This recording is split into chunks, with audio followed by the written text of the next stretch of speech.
Good morning. I'm audible, I'm visible. Perfect. So we'll wait for 2-3 minutes for everybody to join in and then we'll start. Today's agenda is to finish the advent of Europeans and thereafter enter tomorrow the successor state concept. Good morning, good morning, good morning. Ajit, no issues? Good morning, good morning. As it is, I give you a basic summary of what we've done yesterday and then we'll enter into what we have to do for today. Good morning, good morning.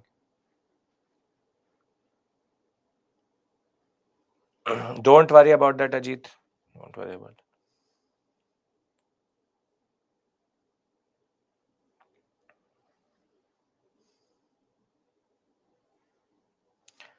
Kiru in a later stage, not right now, later stage.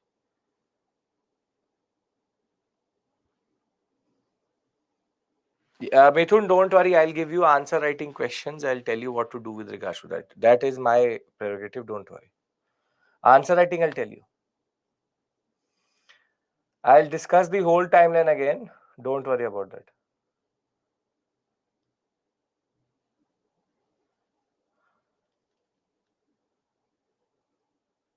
Right. Okay.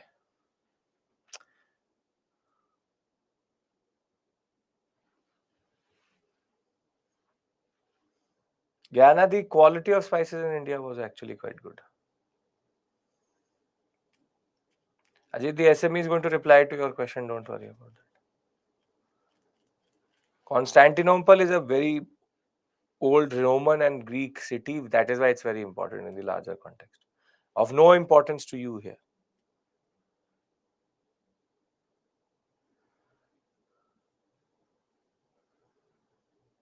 Good morning.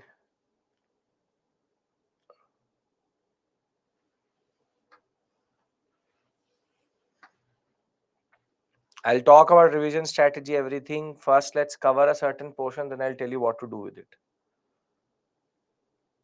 Administrative competition. Yashk.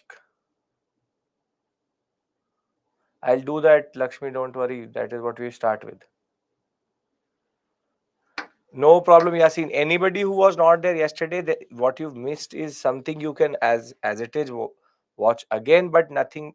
I'll just repeat that basic concept. Okay. Now, see, what did we do yesterday? Administration is how a country is run, or bureaucracy, what you want to become a part of. World history is quite far away, Iftikhar. One of the last things we do in history. Okay.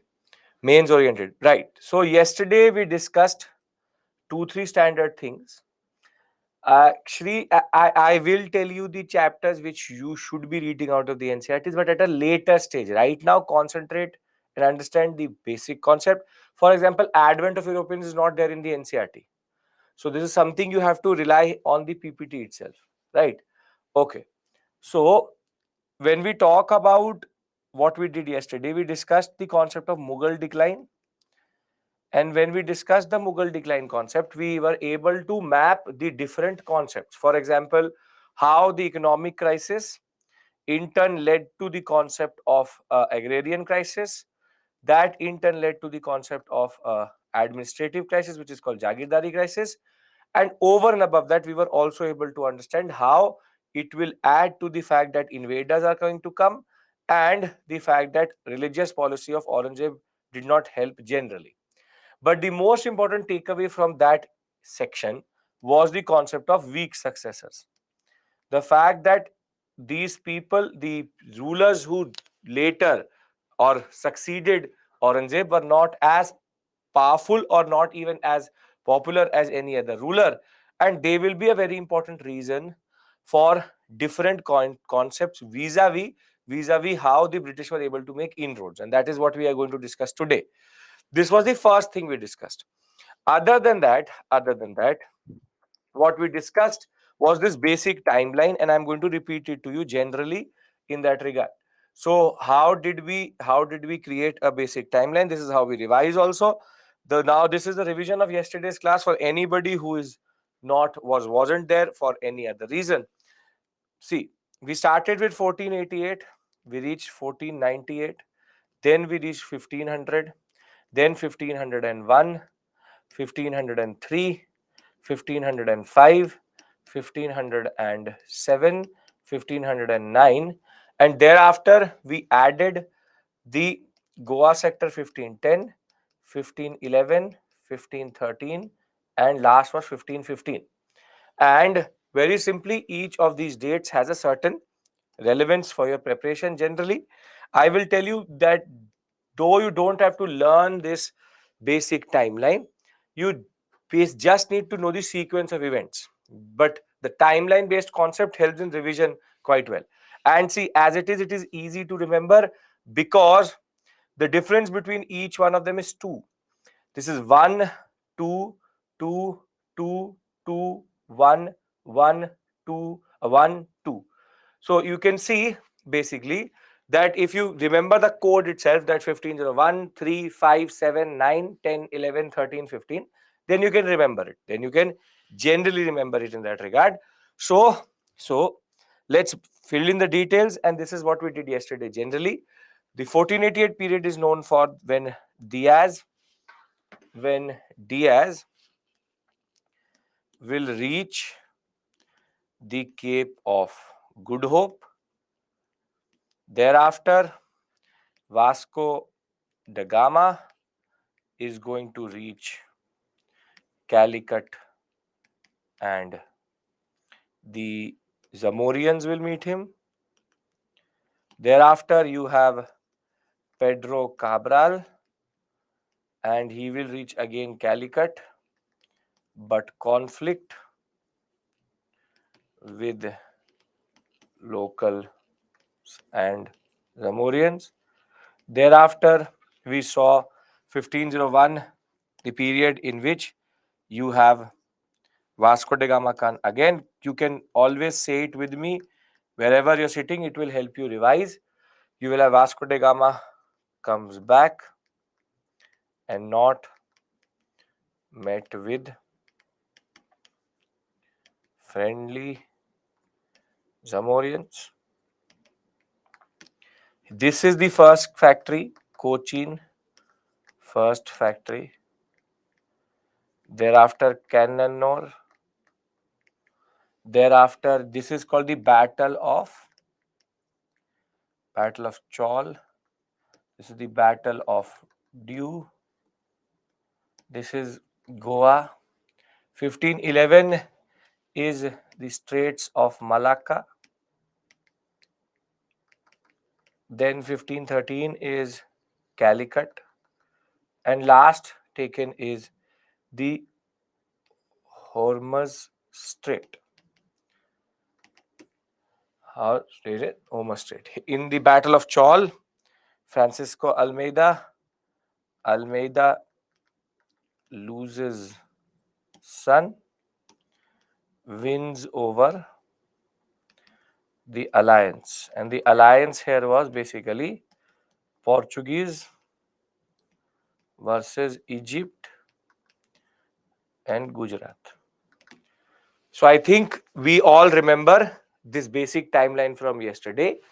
And I have to repeat one more thing, which is the concept of blue waters policy. It's a separate issue altogether. But I believe that we all understand this basic timeline, and I've revised it with you now. And this is basically how the Portuguese are expanding in the Indian subcontinent. So we remember this. If we do remember it, I will repeat the concept of blue waters policy, and then we'll go a step further. Zamorians were nothing but the what we call as local rulers who were there in Calicut. Homer state would be the, I'll show it to you on the map, only 1 second. Homer's is going to be this. So they were controlling Calicut, Cannanore, Goa, Kochi, Homer's, and the states of Malacca would be Indonesia. So very simply, we have discussed the concept of this I've made it now 3 times. So I think we are clear with regards to this whole concept. 15 letter Straits of Malacca. Straits of Malacca. Okay. Now, one of the reasons why the Battle of Chaul or Dew happened was because the Portuguese followed what is called the Blue Waters policy, and this was launched by the first governor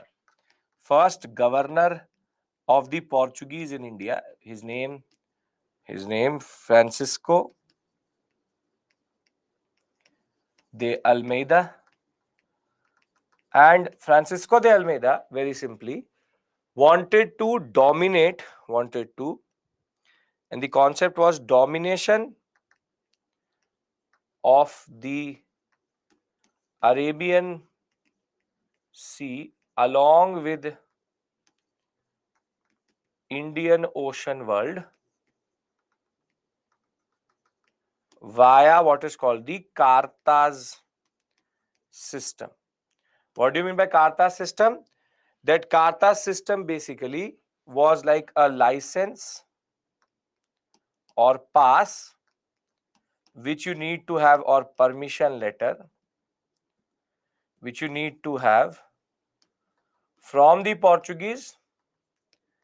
If you don't have it, they will either sink or seize your ship. This in turn brought them in conflict with the concept of Gujarat and Egypt, and that is why Almeida had to fight, his son had to fight the alliance. He lost his life, and thereafter he will avenge it in the Battle of Dew. All of this discussion was yesterday. So I hope that basically we understand these basic things before I take the story forward here on out. I'll talk about Albuquerque again, and thereafter I'll take the story forward. Are we clear with regards to this? I want everybody's consent, and then we move forward. Yes? Great. Now, what we actually have to now understand is how the Portuguese presence started to increase.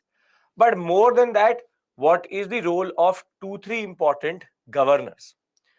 So, the first discussion we need to have is about a person called Alfonso de Albuquerque. Alfonso de Albuquerque. See, for you wanted to see Kochi, Goa, Hormuz, Straits of Malacca.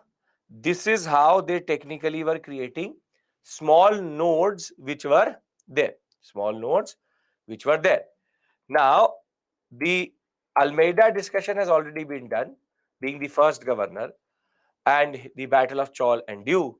Now, we need to understand the importance of the second governor, Alfonso de Albuquerque. Now, Albuquerque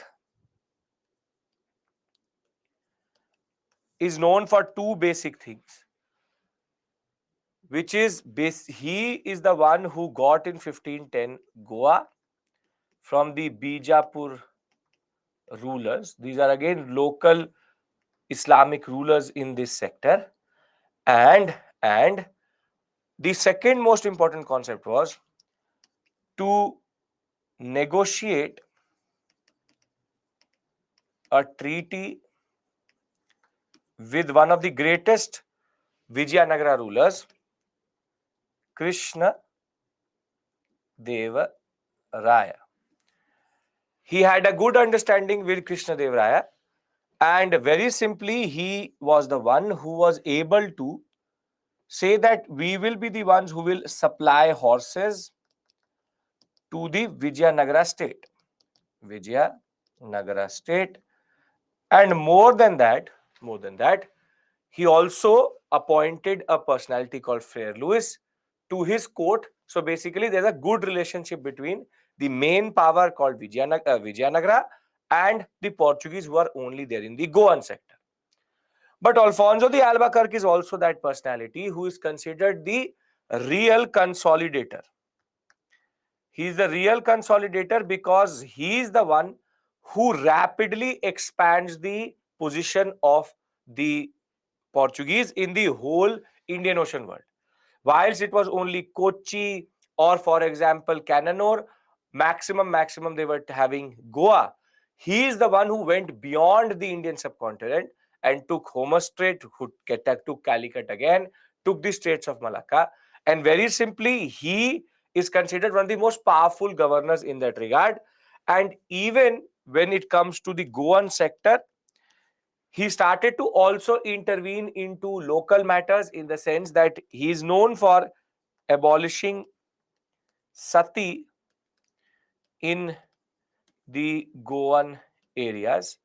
Sati is something which we will discuss in much more detail later, but is the concept of, and a very barbaric concept of, a widow uh, self-immolating herself on the funerary pyre of the husband, which is that she will sit on the funerary pyre of the husband and then she'll be self-immolated. She's technically burnt alive in a way. And this is something which Albuquerque found extremely barbarous, and therefore he abolished it in his own dominions. So when we talk about his basic contribution, he took Goa, had a very good relationship with Krishna Devaraya, and he will expand it beyond Goa, Malacca, Calicut, Homers, and thereafter also introduce the policy of association and assimilation. He said that now the Portuguese can find a certain sense of belonging in the Goan sector, and let us now further create a certain community of Portuguese in Goa. So his major contribution is he is consolidating Ferrer Lewis, he is consolidating the empire of the Portuguese in a way. Now, assimilation means to get added to the subcontinent. But as you can see, there's a peculiarity. Albuquerque, Goa has an understanding with Vijayanagara state, and thereafter also the concept of assimilation association, and expands the position of the British of the Portuguese in the Indian Ocean world. Now, you can see one thing, that the Portuguese have a very peculiar system of colonization, which is that they don't want to go inwards, but they rather just want to control these small nodes. That at one point he wants to control Cananore, he one point wants to control Goa, Calicut, they want to control Cochin, they want to control the Ormuz Strait, they want to control the Malacca, but they don't want to go further inside. And this means that just by connecting these small dots throughout the Indian Ocean world, they argued that they would be able to dominate the Indian Ocean world generally. And this was one of the problems basically of the Portuguese in India, that basically they never understood what was actually happening. Very simply, by just controlling these small nodes, Omas, Goa, Kochi, you have Calicut, the Malacca. They at one point have also had Mozambique, Mombasa. You see, basically they are not expanding inward into the empire, but rather these are small dots which are connected together in order to create a certain presence in the Indian Ocean world. So the biggest issue for them, or the biggest weakness in a way, was that for them blue waters policy was very, very important. But tell me one thing, and I'm going to ask you a very genuine question here. In a ocean like the Indian Ocean, is it actually practical or physically possible to actually enforce the Karta system? Blue waters policy under Almeida already started. No. See, you can do it close to the coast, but in the Indian Ocean, the Portuguese cannot be anywhere or everywhere. Blue waters policy is that you need a license to trade in this whole area. Whatever that red area you see in the map, in order to trade in that area, you need a license. Now, very simply, this license can be only enforced when you're closer to the ports. If you are in the main ocean, who knows what? Blue waters policy in a way extended to the Bay of Bengal also. But it's saying that blue waters policy extended over South China Sea also, extended over Pacific also. The point is, as much as the Portuguese can talk about blue water, blue water, blue water, it's literally and practically non-enforceable. And that is the biggest issue in this Portuguese model. Why am I discussing this with you? Because we need to understand how is that they were actually there for 400 years in India, but were never as powerful as the British. Because the British will come only in 1600. They were here in India since 1500 and technically from 1498 itself. Then why is that they never were able to create an empire like the British? They had more time. And that is based on this flawed concept of controlling points or controlling nodes or ports or what we call as fortified settlements across the Indian Ocean world. This is the biggest issue here. The Portuguese failed to understand that colonialism does not work like this, which is just to control waters. You have to have a much bigger presence, which the British very quickly realized. And as it is, as one of you point out, Pranay is pointing out, you cannot have boundaries in an ocean. It is not the modern world of GPS, and you don't have what we call remote sensing, and you can't see the ships. It can be anything, everything. And the Portuguese had a very flawed problem, or basically the model itself was not right. So be it Almeida, Almeida launches it, Albuquerque reinforces it, but actually was never going to work. Actually was never going to work because its intention was to control trade and not the people. And therefore, it in itself makes no sense in that regard. So the fact is very simple, that the Portuguese never understood the policy of colonialism itself, or they had what is called a flawed concept of colonialism. Flawed concept of colonialism, which is basically not based on expansion but on controlling the waters, which is very simply only having these kartas or giving kartas. If you don't have a kartas, you may be seized or sunk. But the basic point of the matter is, how do you enforce something like that?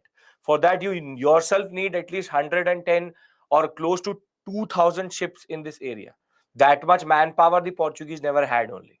So Almeida started this policy, Albuquerque expanded it. But I hope that you understand the flaw in this vision of controlling waters, because controlling waters is not very easy, right? Are we getting you're getting my point, right? The flawed concept of cartas means letter. You're getting the flawed concept of Portuguese colonialism, because I'm going to expand it further as we go on. Now, we had Almeida, then we had Albuquerque. The next most important, or the third governor of the Portuguese in India, is a person called Nino da Cunha. See, you can see 1529, and here it technically is 1515. So between 1515 and 29, small governors, not important to us. We are going to discuss only the ones which are important to us. So you have Almeida, then you have Albuquerque, and then the next most important personality is a person called Cunha.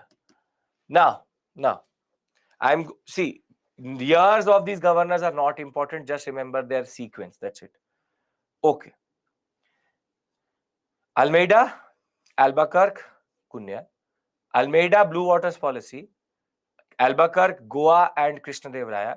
Now comes this person called Cunha. I'll discuss the concept of colonialism. Don't worry again, but let me go further. Now, the Cunha's most important contribution is that in 1529 he will shift the capital or headquarters of the Portuguese from Cochin to Goa, and now Goa will remain a Portuguese settlement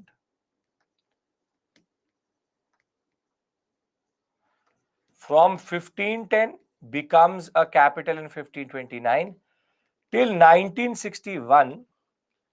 The Portuguese will be there in Goa, and we'll talk about Operation Vijay and how Goa was integrated into India in post independence. But the basic point is that this shifting of capital from Kochi to Goa is going to be the last major change which happens in the Portuguese Empire, or if you want to call it an empire, or Portuguese presence in the Indian subcontinent. Now, Kunya also had a good understanding with the Gujarat ruler, but things got messed up very quickly. So, as soon as he assumes the office of governor in November of 1529, he shifts the headquarters from Kochi to Goa, and he had a good relationship with Bahadur Shah of Gujarat initially, wherein when Bahadur Shah of Gujarat was in fighting with Humayun, the Portuguese were ready to help Bahadur Shah of Gujarat, and for his services, he also got the island of Basin. Basin basically is nothing but Bombay, or not what we call as Mumbai. This concept of what we call as island of Basin, the Goan, the Bombay sector, the Mumbai sector was given to the Portuguese via Bahadur Shah of Gujarat. However, when the Humayun and Bahadur Shah of Gujarat relationship actually became better, the Portuguese had to fight for Basin. And what is going to happen is that whilst they will be fighting in this sector, the only attempt of the Portuguese to actually reach or go to the Bay of Bengal sector, the Hooghly sector, there they will be expelled. There they will be expelled, and very simply, the area of influence will, they will try to go into the Bay of Bengal, but it will technically not work. It will technically not work. So you can see that there's a progressive expansion of the British in India, of the Portuguese in India. They started with Cochin, and now I'm consolidating. Please pay attention. Then they went to Cananore. Then they went to Goa. They are thereafter, once they did get this whole sector, they further wanted to control parts which were previously not part of them. So from Goa, they go towards the Malacca sector. From Malacca, they will take Calicut. From Calicut, thereafter, they will take the Homer Strait. And then what will come to them is basically called Basin, which is nothing but the what we call as Bombay today. And later they will also get what is called Diu. They will also get what is called Diu. Now you can see their only attempt was Hooghly, but they will be very quickly expelled from this sector by the Bengal rulers itself, because the Portuguese are very what is called intrusive. They're very intrusive when it comes to internal politics in Bengal, and nobody wanted to tolerate that. So very simply, Portuguese had one issue, which is that they were always facing the Arabian Sea, and their presence in the Arabian Sea was actually quite a lot, but they never were able to control the Bay of Bengal fully. One more thing you need to understand is that they're only controlling these dots. They are not controlling anything internal. They just are in Goa, in Basin, in Calicut, in Cananore, in Kochi. They don't want to go inwards, and therefore this is the concept of flawed what we call as colonialistic model. The model of colonialism was not based on expansion, but on controlling the seas. And therefore, controlling the seas itself is a very difficult task.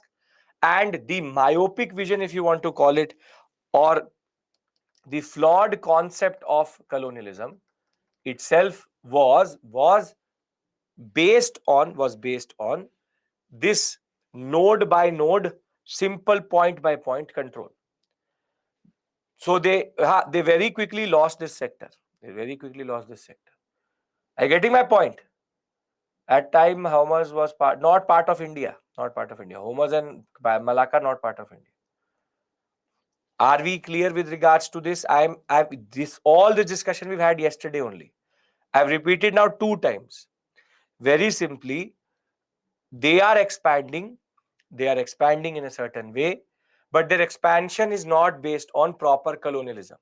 The expansion is based on controlling certain areas. Basin will come to them via the conflict with the Sultan of Gujarat.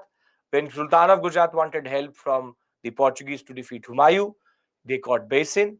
Later, the relationship between Humayun and Gujarat is going to become better. So the Portuguese will be abandoned in that way. Flawed means problematic. Problematic. So I will give you order of capture. I've already given to you. This is the order of some of you joining now for some reason. We already discussed it. That discussion we had in the first beginning only. You have Kochi, Cananore, Goa, States of Malacca, Calicut, Hormuz. Yes, everyone. Can I move on to the last major personality which we need to discuss? Yes, we can. Great. So the last major personality who we need to discuss, who came after Nino de Cunha, was actually a person called Martin Alfonso de Souza. Now, I'm going to write their names on one slide so that you can remember their names generally. See, when we talk about all of their governors, I want you to, whatever I'm writing on the screen is what I want you to remember generally.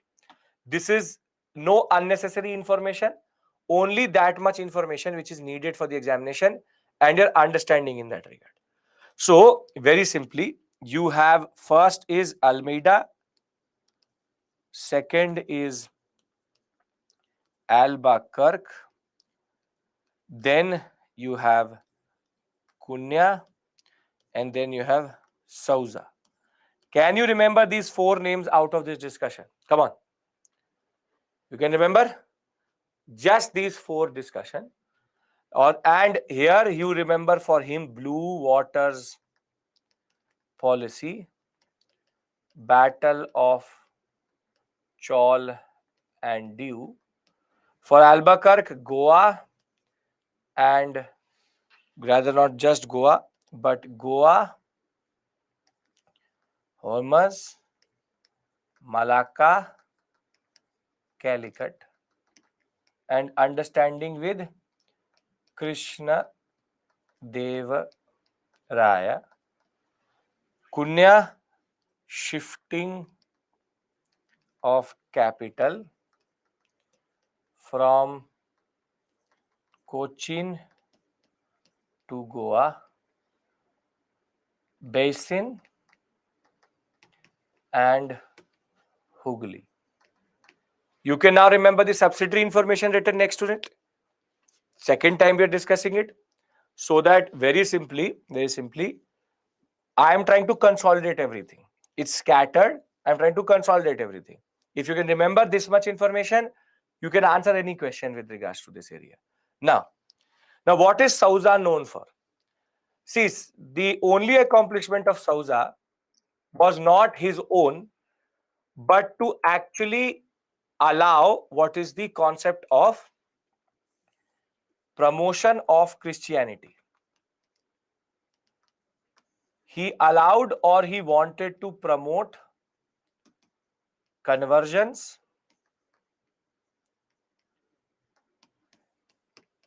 and the basic point of the matter is under him came a very, very important personality called Saint Francis Xavier.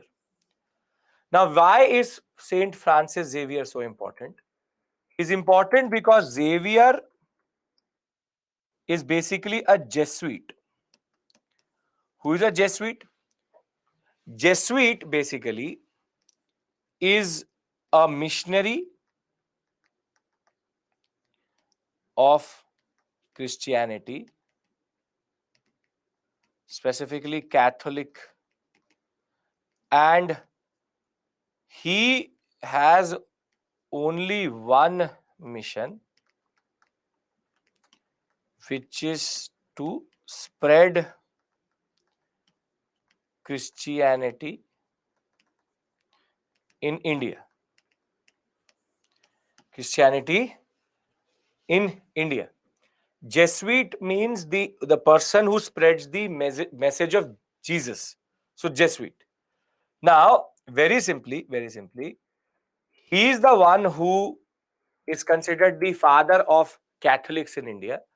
And while he will arrive in India under Souza, he will travel Goa sector quite a lot, but he will go as far as in China. But one of the most peculiar aspects about Xavier is that when he goes to China, he dies in China.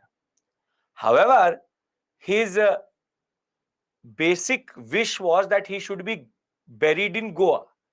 So, what happens is that his followers go to China, dig up his grave, bring his body to Goa, and rebury him in Goa.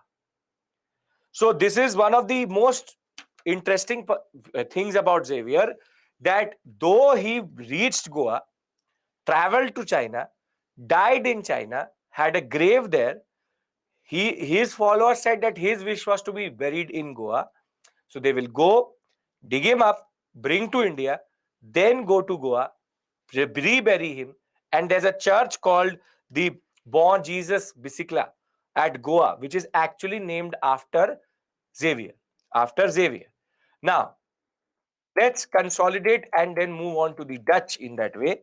Souza, only important personality is Xavier, and very simply, he died in China and was reburied, died in China, reburied in Goa. And whatever I've written on the screen, if you can actually remember this much, the governors and the personalities related to the Portuguese is done. Almeida, Albuquerque, Cunha, and Souza. Jesuit missionaries mean, you would have seen it, that there are certain priests in Christianity who have a very specific task. Not is what is Xavier, it would be who is Xavier. Who is Xavier? Saint Francis Xavier is nothing but a missionary. He's a person who's a priest whose only task is to convert people to Christianity. So, Francis Xavier was the one who actually was more important than Souza himself.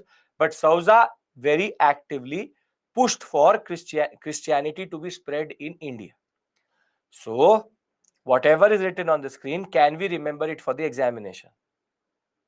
Yes, no, we don't have to do a thesis on the Portuguese.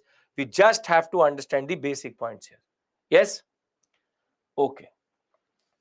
Now,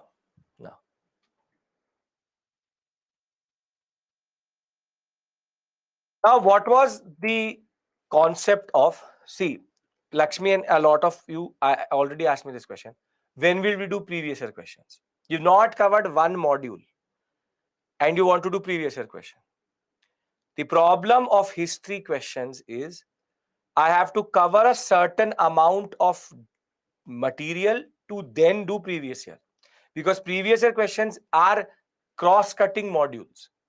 So, very simply, every Friday I do previous year questions with you.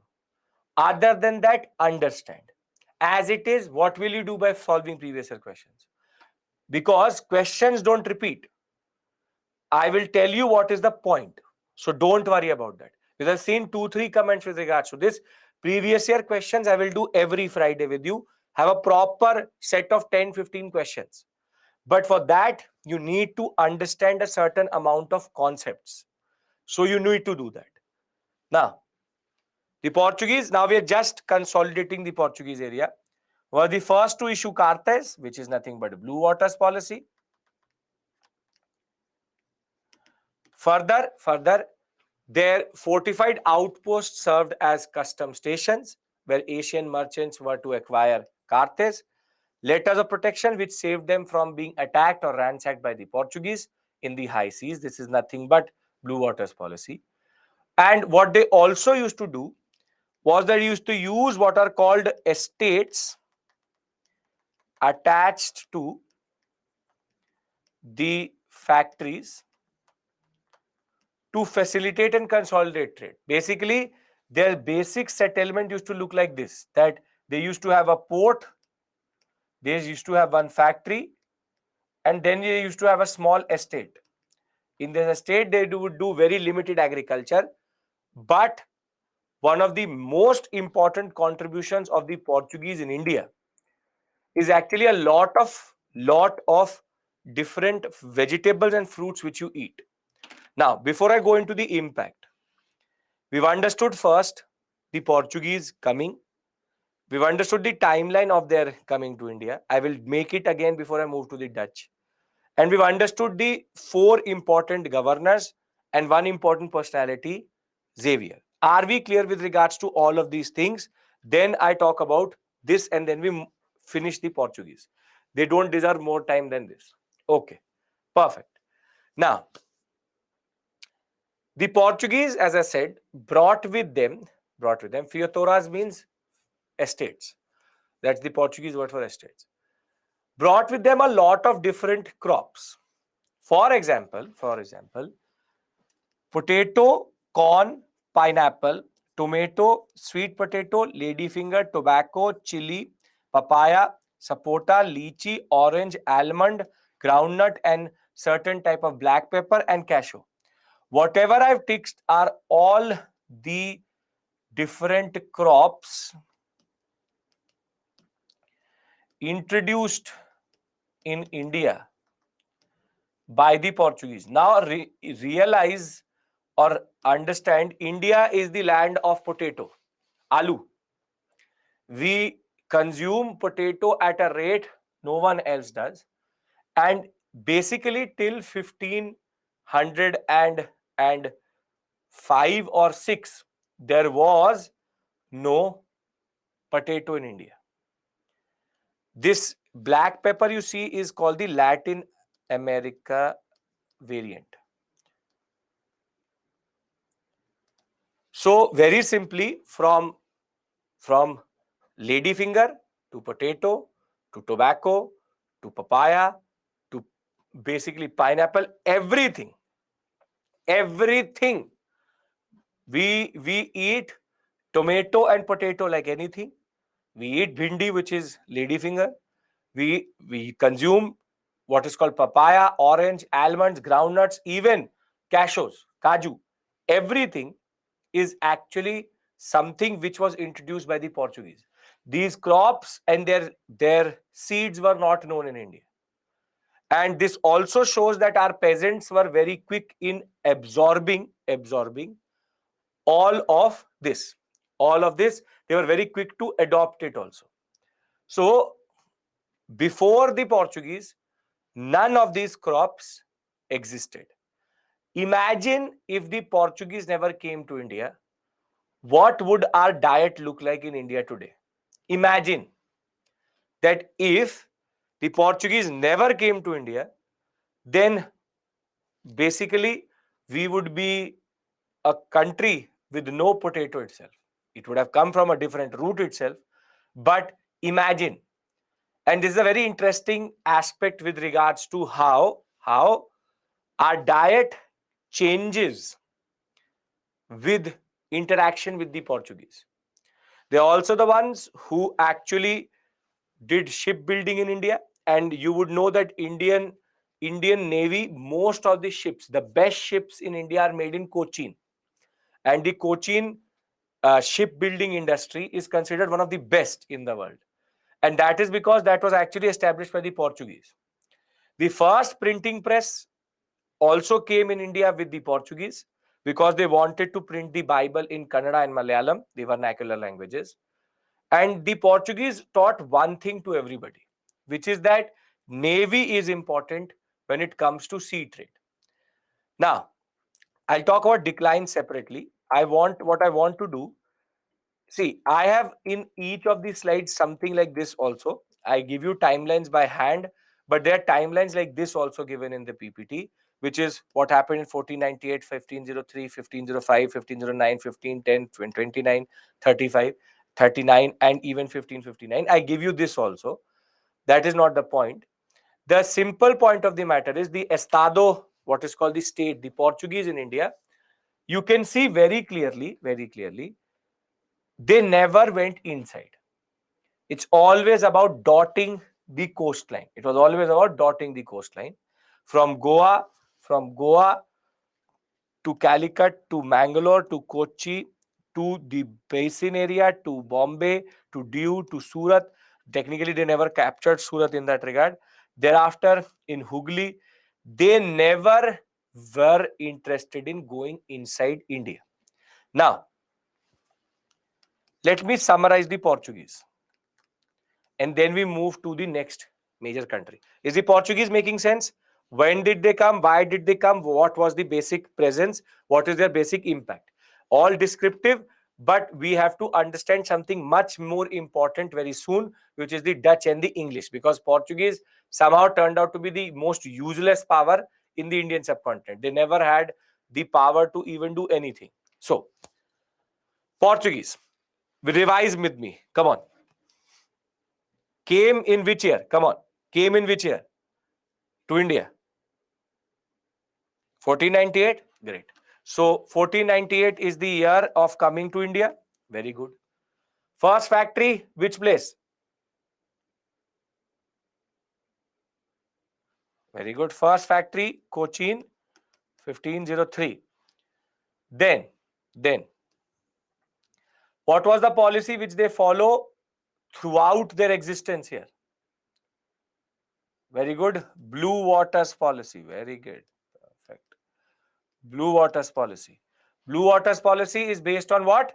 Cartas system and blue waters policy is the same thing, which is controlling the seas. Controlling the seas. Now, what is the limitation of the Portuguese? What is the limitation? Why were they not able to rule India? What is the problem with the Portuguese? Yes, very good.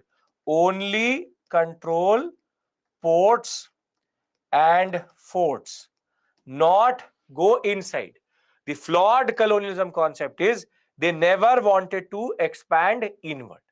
And also, they will very quickly become very conscious of religious conversion rather than actually concentrating on creating a stable empire in India. So, their obsession with water will also lead to their downfall. They introduce a lot of crops, and that is the basic point of the Portuguese. Now, let's go to Europe. Let's go to Europe. Our discussion with regards to Portuguese is clear. I want to go a step further. Can I do that? Portuguese, nobody has any issues. We've been doing it for now 2 days. Makes sense. Great. Perfect. Thank you so much for telling me. No issues at all. Everything makes sense. Okay. So the first power to come to India was the Portuguese. The Portuguese were the first to come to India. They were the first. The next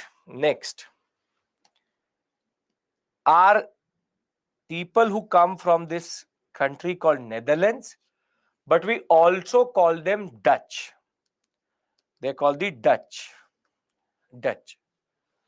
Now, what I'm trying to do here is I'm trying to give you a sequence, because there's a very standard question which comes, and a lot of students mix up a standard thing. The second were the Dutch. The third were the English, and fourth were these people who come from Denmark, they called Danes. And last but not the least is the French who came to India. Last is the French. Last is the French. Now you can see that what is common to all of these countries is that they basically face the Atlantic Ocean. The Portuguese were the first to come in India. Thereafter, the Dutch will come, the English will come, the Danes will come, and the French will come. Now, what is the discussion we need to have is why would the Dutch come and what happened to the Portuguese when the Dutch came? So, the Portuguese, now please pay attention, I'm now going a step further. The Portuguese came in 1498 and basically till more or less 1600, no other power from Europe was interested in India or Indian subcontinent. They were not interested. As it is, they also did not have the capacity or navy to challenge the Portuguese. Now, this means that Dutch and Danes are not the same. Dutch come from Netherlands, Danes come from Denmark. This means that the Portuguese had a lot of time. Portuguese had close to 100 years to figure it out. And if the Portuguese had created a certain model which would have actually concentrated on territorial expansion, there was no chance for any other power to come to India, specifically the English. Now, the Portuguese foolishly in this period will pursue a policy of what we call as blue waters policy, and they will only concentrate on navy and controlling the Indian Ocean. This meant that they never properly had a presence. Never ever. They just were very simply playing with this whole concept that we'll control this, we'll control that, but no territorial expansion.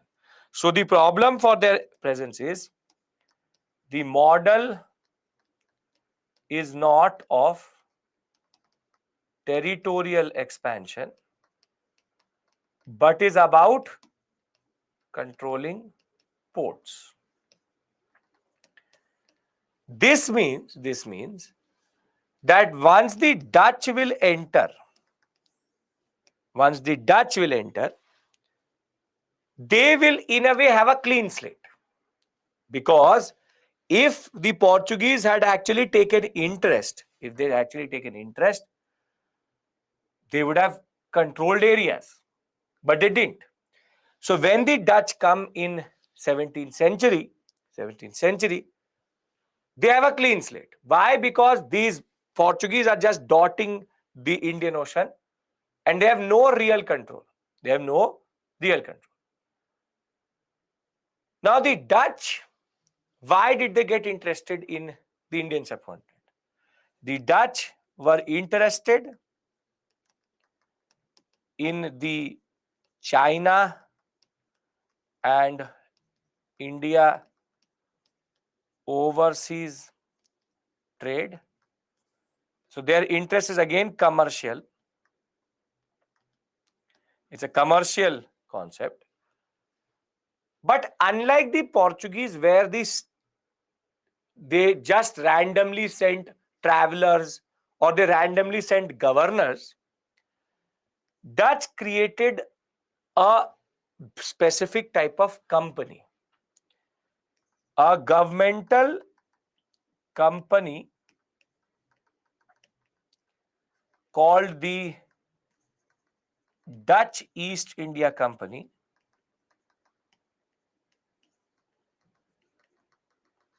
was created. Now, why are they called East Indies or East India? Because see,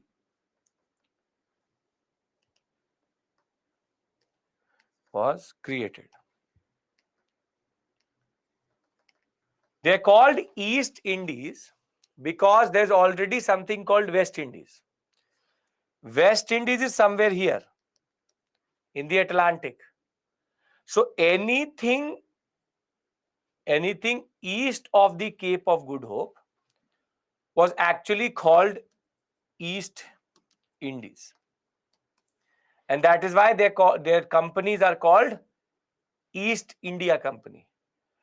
For them, it's East Indies, but it becomes East India. But the exact word for the Dutch, this is the English translation.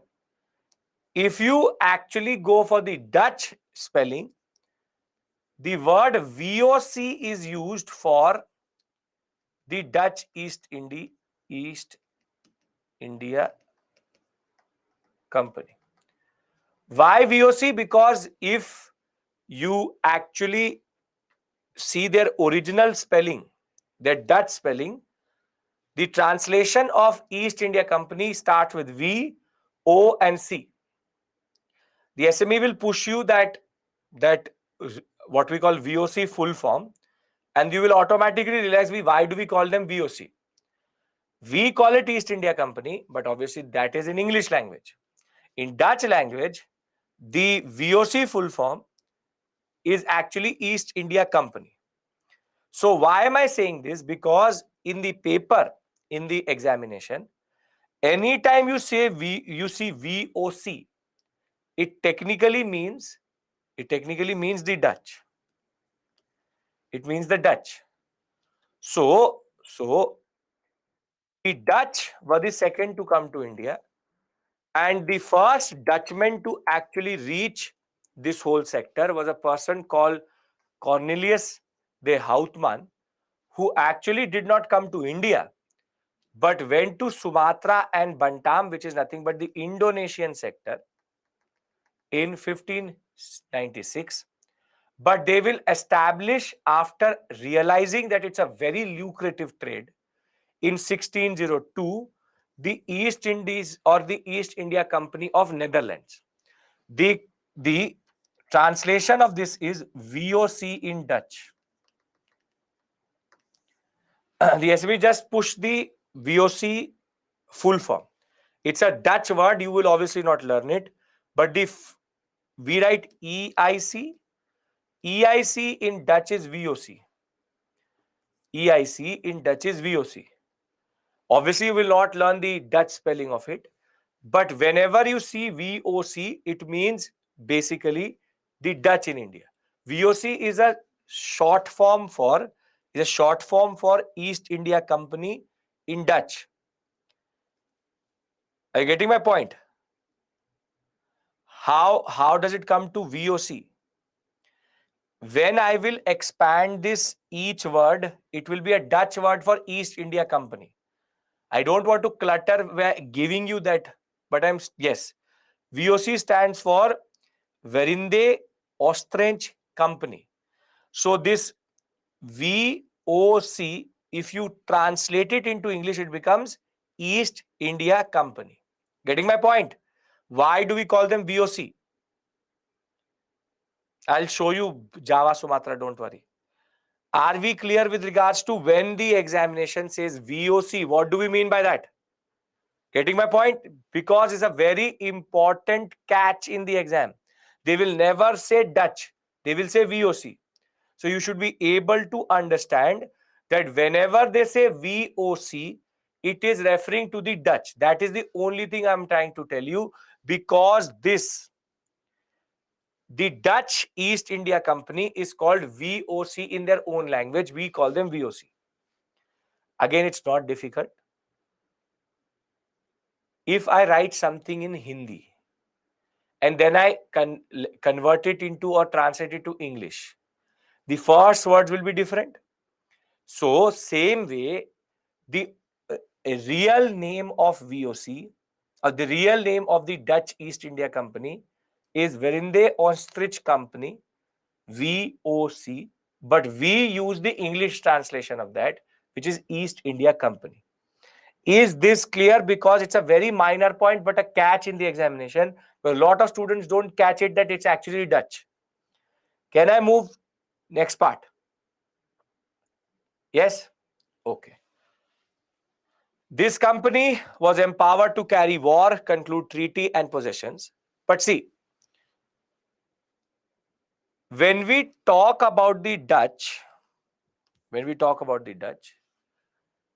very simply, see, here you have the Portuguese. Here you have the Portuguese. And the Dutch were very interested in this sector. The Dutch were extremely interested in this sector. This is called the Strait of Malacca. This is called the Strait of Malacca. If you go, or if you need to go to the South China Sea, you have to cross the Straits of Malacca. And very simply, the Dutch, rather than concentrating on the Arabian Sea, will have their first position in Mausoleum, in Masulipatanam or Mausoleum. They will, as it is, have a Bay of Bengal orientation. They will, as it is, have a Bay of Bengal orientation, because they wanted to control this part of the world, which is basically controlling any trade which happens via the Java Sumatra sector. Now, the Portuguese obviously will resist, but the Dutch army at this point of time was much, much more powerful along with its navy. And the gain of the Dutch will be the loss of the Portuguese. Very simply, the Portuguese will start to lose out in the Indian Ocean world, because once the Dutch started to appear and the Portuguese used to say, take the Kartas from us. Dutch used to say, why should we take the Kartas from you? And very simply, they used to fight on high seas and the Dutch used to prevail. So technically, once the Dutch enter the Indian Ocean world, the Portuguese power start to very quickly go down. So the 17th century marks the rise of the Dutch and the decline of the Portuguese. And very simply, the Portuguese were concentrating on the Arabian Sea. They will automatically become Bay of Bengal oriented, because they wanted to control the Java Sumatra sector, the Bantam sector, which is basically modern day Indonesia. But then why is that we did not become part of Dutch colonialism? Why is that I'm speaking in English and not Dutch? Why is that? The Dutch were the second to come to India. But this whole story I'm telling you is because why is that we went into English colonialism and not Dutch colonialism? That's a very valid question. I am speaking a colonial language, which is English. Now, why is that we don't think like a Dutch, we don't speak like a Dutch, and why don't we wear like a Dutch? What was the reason why the English were the ones who dominated and not the Dutch? Valid question? Question is valid, yes or no? I hope everybody is following me. It's a valid question. That if the Dutch were second, then how is that I'm speaking English? And the reason for that is that the Dutch again got obsessed with Indonesia. The Dutch, though had multiple trading stations in the Bay of Bengal and even in the Arabian Sea, they actually were not interested in India. And this is called the Dutch obsession with South China Sea. They were obsessed in controlling this whole sector. They were obsessed in controlling this whole sector, and Indonesia was actually under Dutch colonialism. Dutch colonialism spread through this sector, And the Dutch, in a way, never were interested in expanding into India. And that was the reason why the Dutch were never able to capture India and ever never tried it also. They never tried it also. They were happy to dot this whole sector with certain ports, but they were never ever interested. They were happy with Moslepatnam. They will get 2, 3 more Pulikat and all, I will tell you, but they never wanted to go beyond that. So the ironical part is that the English were not the first to come to India. Ironically, neither the Portuguese nor neither the Dutch, having an advantage over the English, did not use it. And these technically fools, because Indonesia is not as prosperous as India.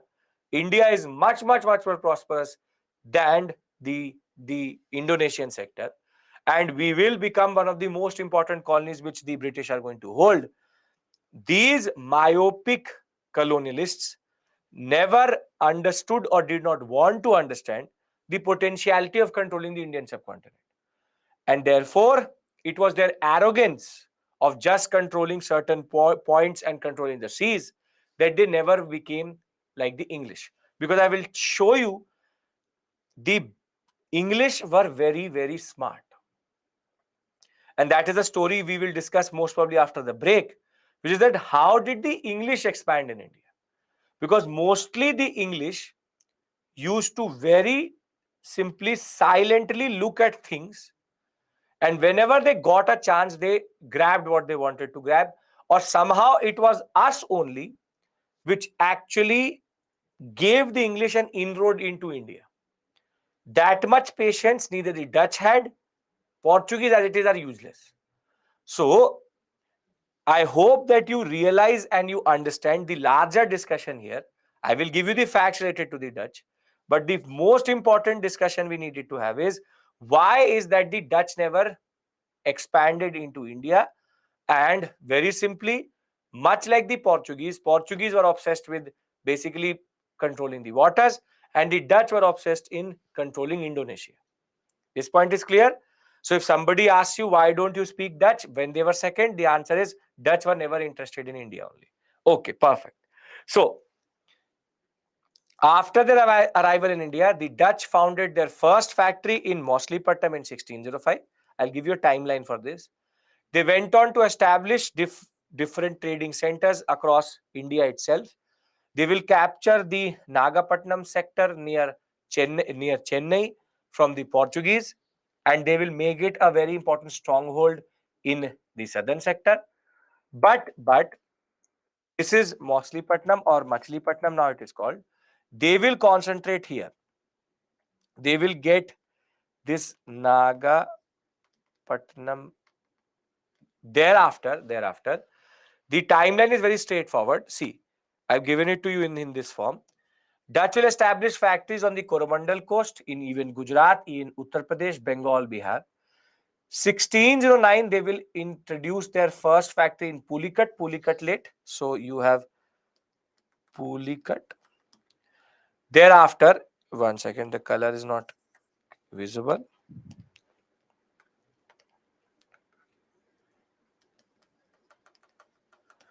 Pulikat, this was 1605. This is 1609. Thereafter, Surat 1616. So let's add Surat to this story. Then Bichilipatnam, Karikal, Chinsura, and Baranagar in 1653. Kasim Bazar and properly Patna, Balasore, and Kochi in 1663.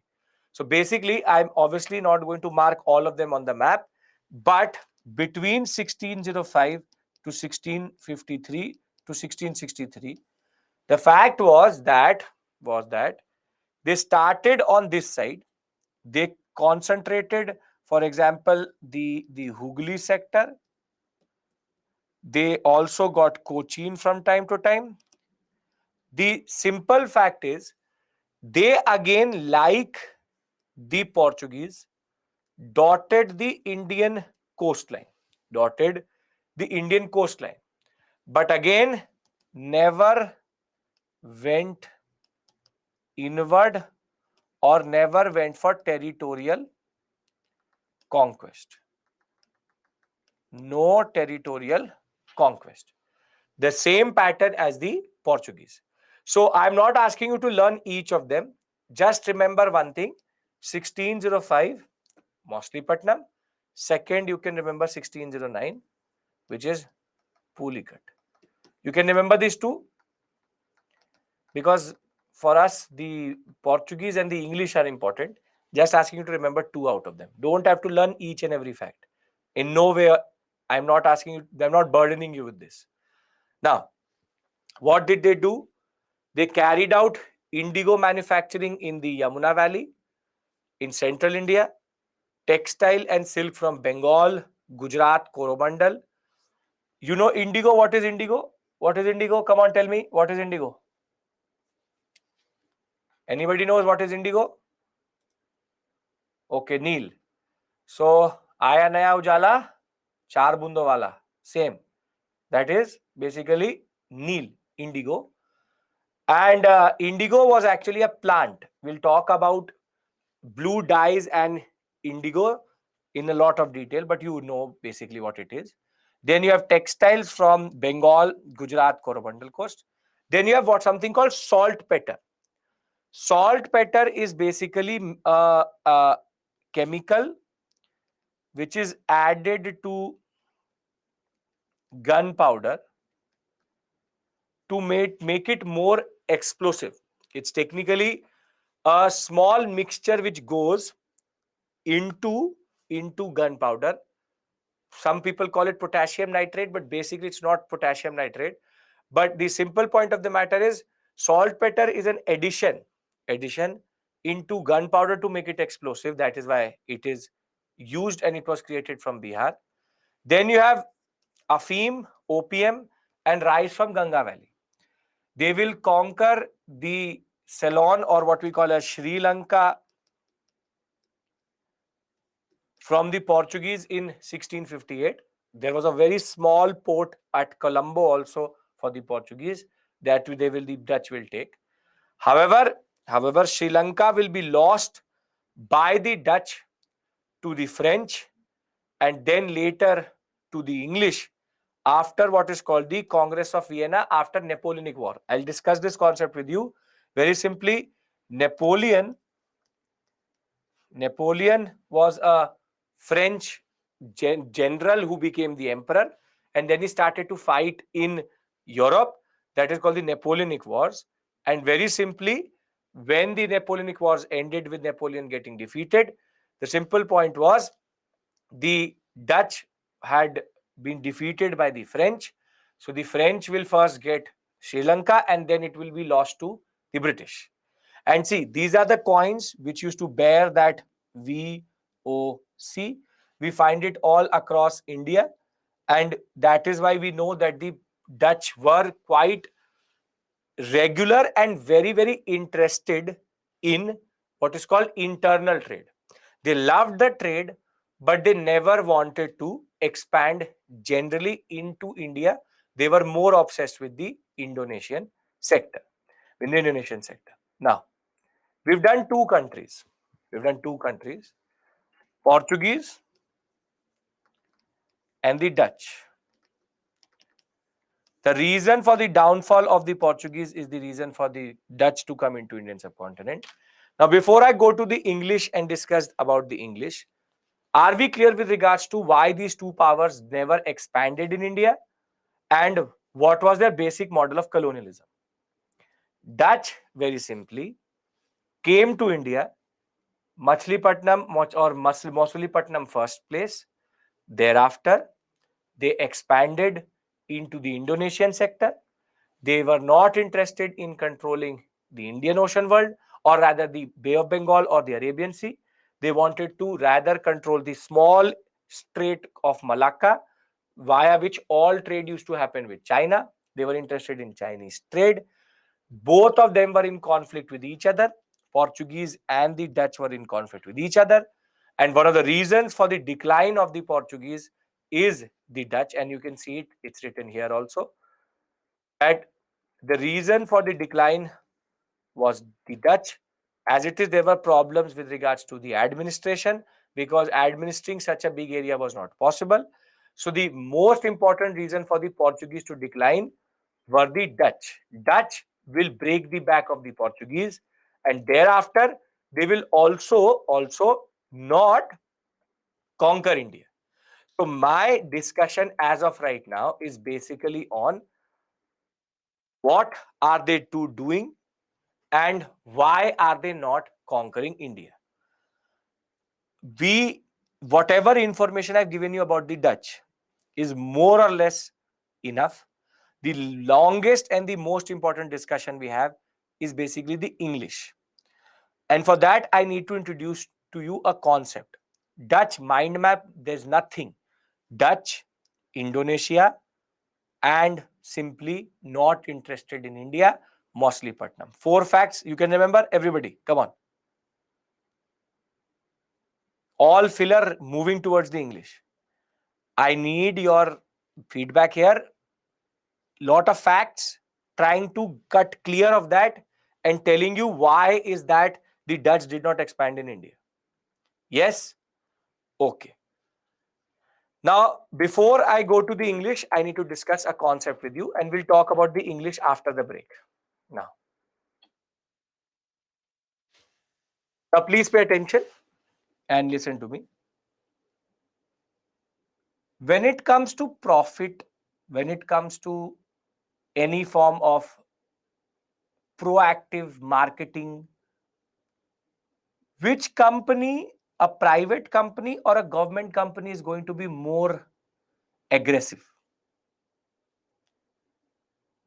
A private company. Very good. See, what is common to the Portuguese and the Dutch, specifically the Dutch, is that their company was a governmental company. Now, if your company is a governmental company,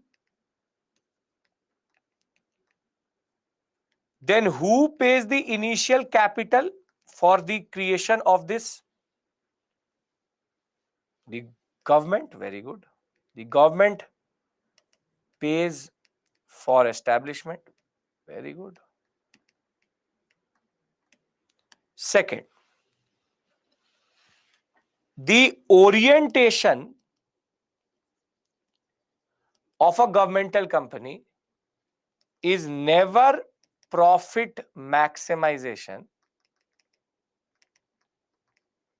but it is actually more about survival. Because, for example, best example, BSNL, MTNL vis-a-vis Airtel and Jio, the fact is that they know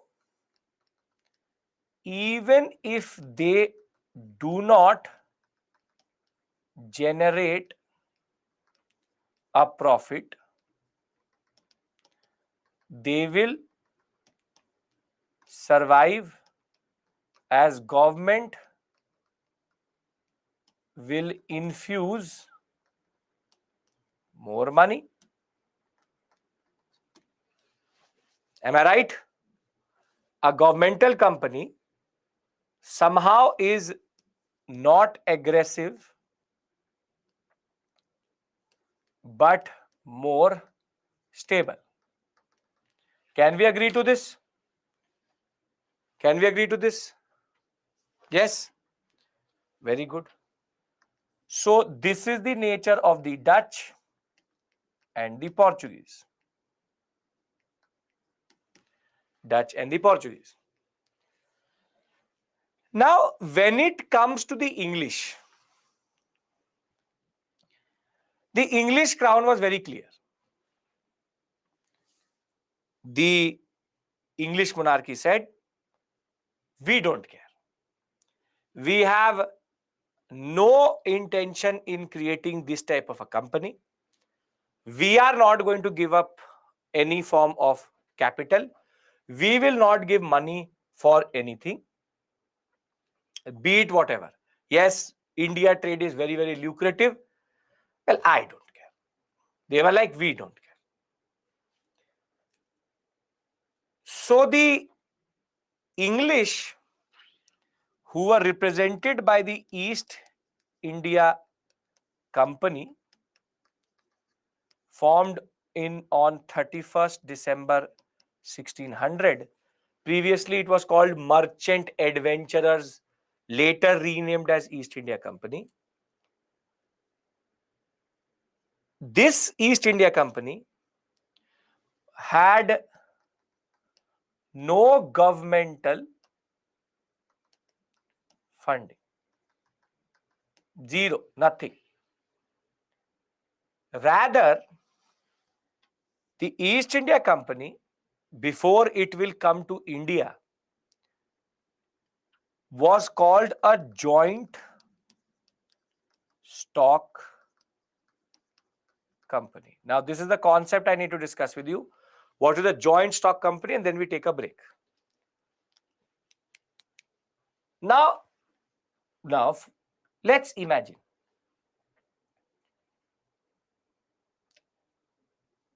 I want to start a company.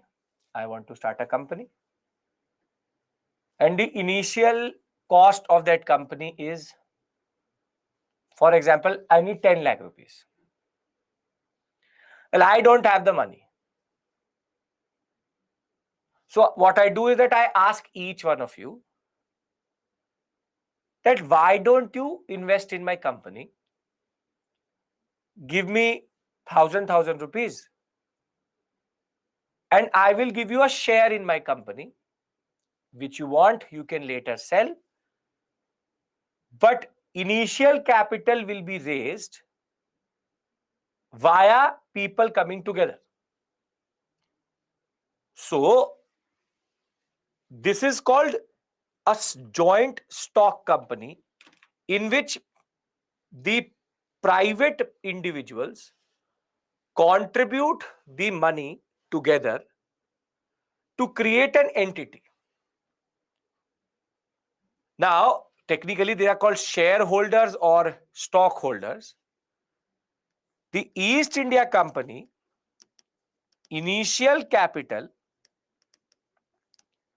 was not government money, but was private money, wherein the whole company was made out of contributions made by shareholders, or if you want to call them, stockholders. So it's not crowdfunding is totally different concept. Rather, it is stock holding. The people invest in the creation of East India Company. Are you getting my point? How a joint stock company works? That basically everybody contributes certain amount, and they create entity. They create an entity. If it's not clear, you tell me. Very simply, government is not paying anything.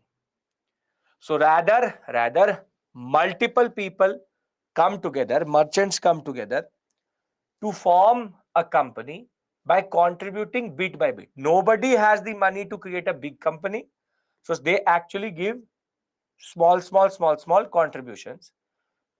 You would have seen Shark Tank today. What the shark, for example, that person is contributing is like a shareholder. He gets equity. So in that sense, the shareholder for his contribution gets a certain percentage of that company. Are we clear? What is the concept of stock holding or joint stock company? Yes. But then why would you actually give money? What is the motivation for you to give money? It is to get something in return, is to give something in return, and that return is called dividend. Dividend is nothing but uh, dividend is nothing but return on investment. Return on investment. Now, very simply, what will be this dividend? Dividend is nothing but the profit of the company.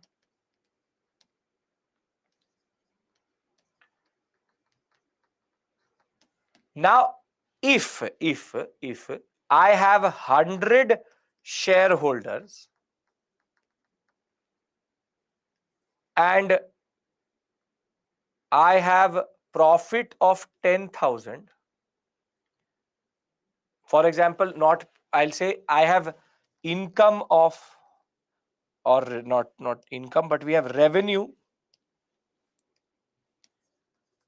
of 10,000 after cutting standard expenditure, which is the needed for maintaining the basic company. For example, 5,000 rupees. Profit is going to be 5,000 rupees.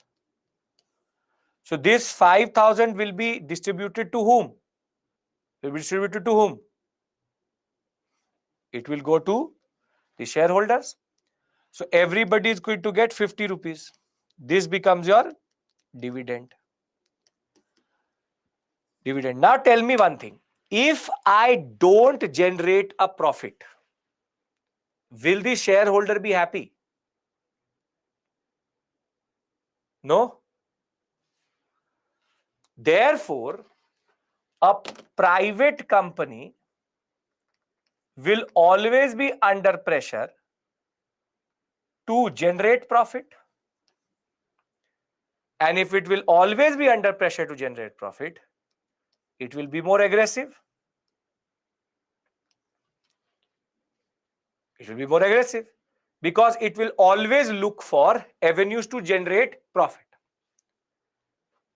Now, if you understand this concept, this will explain to you why the English were different to the Dutch and the Portuguese. The English East India Company was not a governmental body but a joint stock company. And therefore, it was very aggressive and proactive in Indian trade. In Indian trade. So it becomes more efficient and it becomes more proactive in doing what it is doing in India. So if somebody asks you, India was ruled by a governmental company or a joint stock company, the answer to that question is by a joint stock company. And because it is a joint stock company, the aggressiveness of the English can be understood. Of the English can be understood. Now, the last point I will tell you before I give you a break, because I will discuss the charter after the break, is that if I have 100 shareholders, not all can be decision makers on what the profit is going to be, where should we expend, and this and that. So rather, I will take 5 people or elect 5 people as directors, and they are the ones who take day-to-day decision. These are called nothing but board of directors, but the English used to call them court of directors. They're called court of directors. They are the ones who manage the company. Now, very simply, let me bring all of this information together. So we have very successfully established that the East India Company in Britain is a joint stock company. It is controlled by court of directors, elected by shareholders, and the ultimate motive of East India Company is profit, which equals to dividend. Does anybody has any issue in any of the words which I've written on this slide?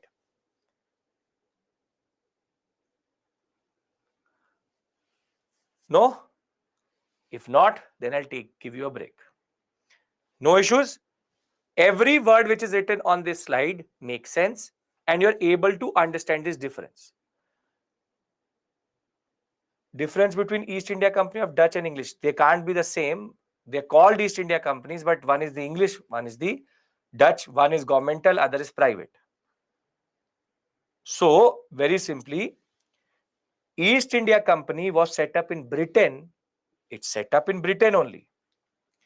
It is set up in Britain only. But it is not set up by the government. That is the only point I'm trying to argue here.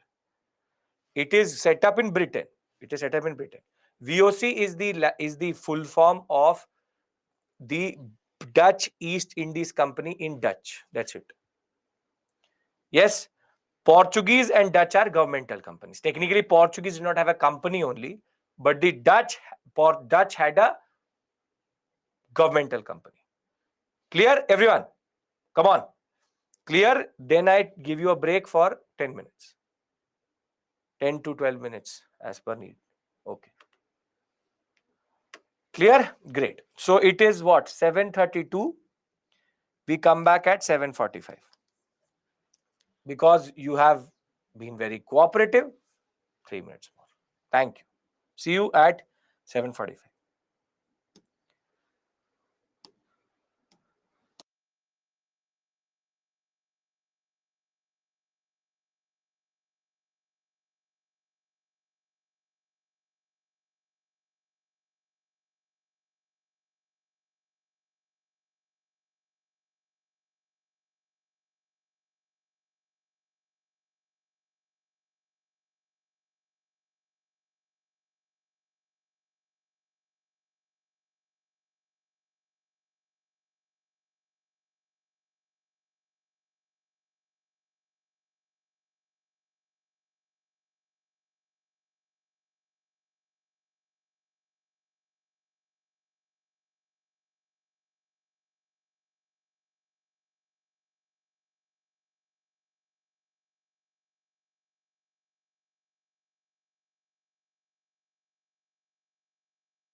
Welcome back.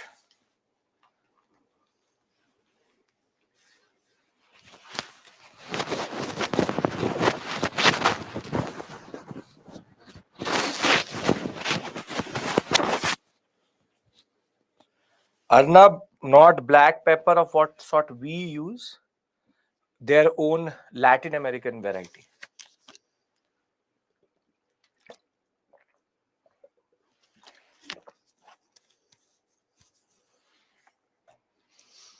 Jasveer, you can just go to the PPT. Buy that book also. Go to the PPT. And you will be getting it very soon. Okay. What is their purpose? Trade. Trade. Okay. Now please listen to me, please. Now see,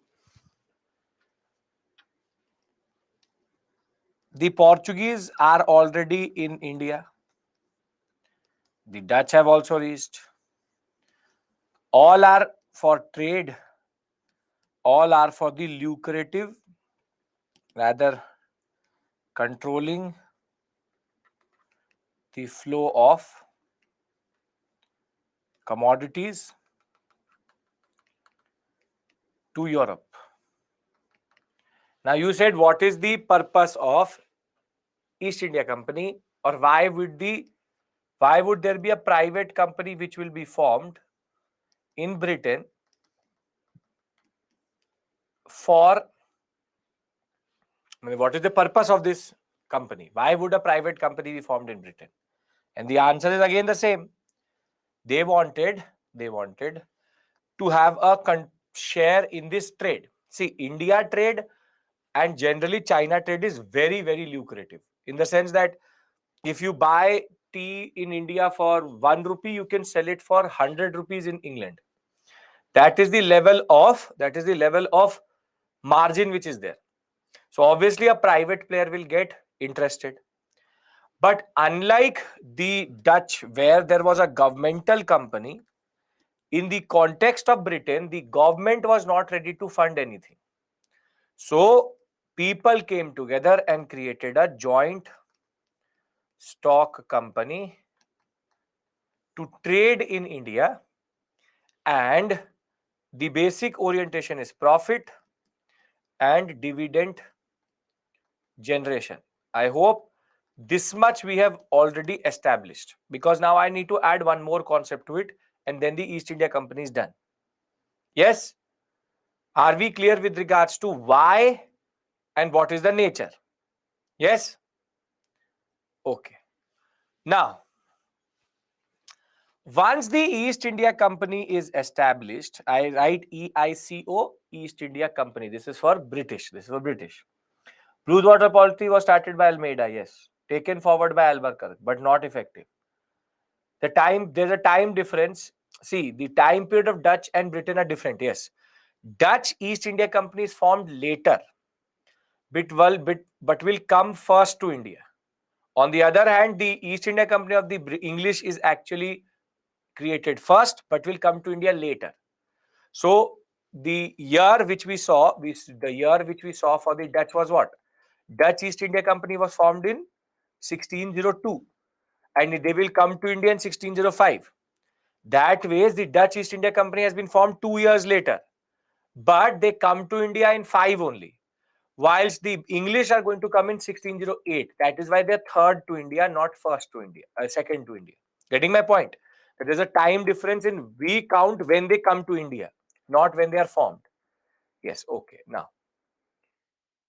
Now the East India Company, VOC means Dutch East. See, I can't emphasize this enough. When I say VOC, it means Dutch East India Company. When I say EIC, it means British East India Company. Can we be clear about this? Yes. Okay. Now, as I said, East India Company has been formed. East India Company has been formed. But if you are a private player, then can't anybody else also do the same and start to trade in India?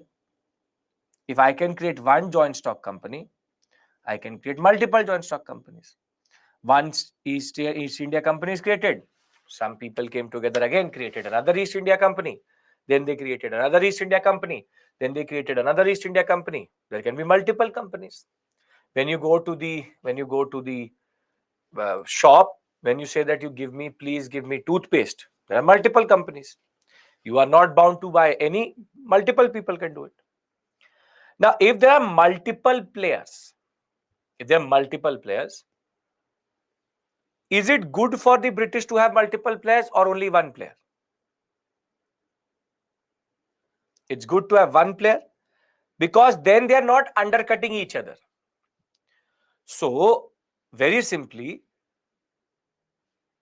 East India Company is formed as a joint stock company. But the problem is that anybody can do that. So they need to find a certain concession or need to get a concession from the state, which makes them the only authority or the only company which can trade on the behalf of the British. And what they do is basically they obtain a charter. They obtain a charter. A charter is basically a royal document issued by the monarchs or monarchy of the English, which gives exclusive powers to the East India Company to trade in East Indies or east of Cape of Good Hope. Cape of Good Hope. This is called in our language a monopoly. East India Company is given a monopoly. No other British trader can trade beyond east of Cape of Good Hope. So very simply, if you are at this Cape of Good Hope, I hope you can see the map which is in the background. If you are east of Cape of Good Hope, in this whole sector,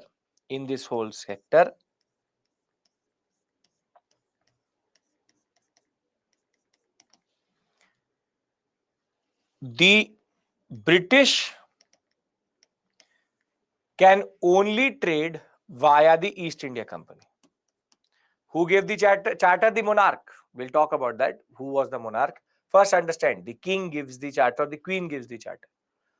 Very simply, what is the advantage of this? The advantage is so that British companies do not compete with each other,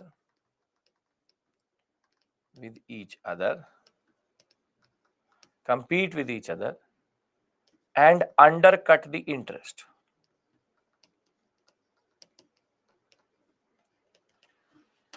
You are right that East India Company is not a government company. Then why monarch will give royal charter? Because royal charter is free. पैसा मत मांगो बस.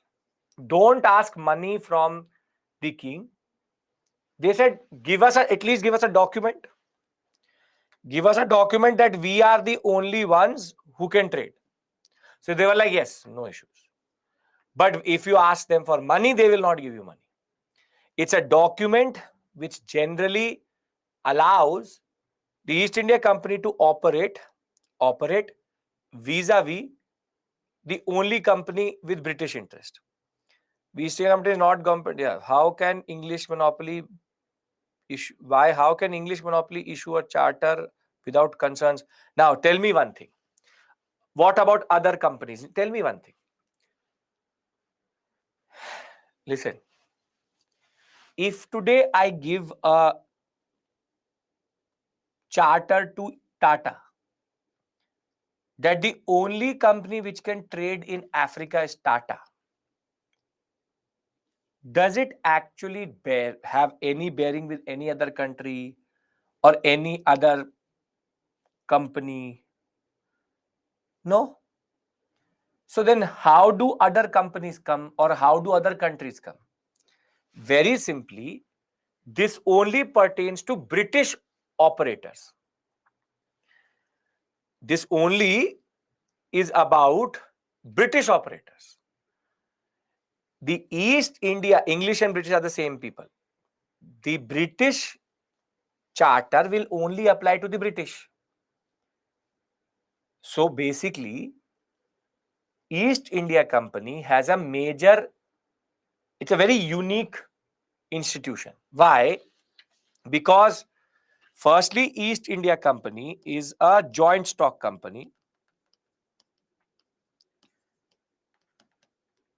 What does the crown get in return? The crown gets in return any trade which is going to happen is going to help the people of Britain. That is the basic concept. See, I'm now summarizing this. Please pay attention. They don't get tax. They actually don't get tax. Is this company also consists share of Dutch company? No. Dutch company is Dutch company. Britain company is Britain company. Britain, England, English, same thing. Very simply, East India Company is a joint stock company, which means that it is a private company and it works for dividend and profit. Second, in order to make sure that the British can compete with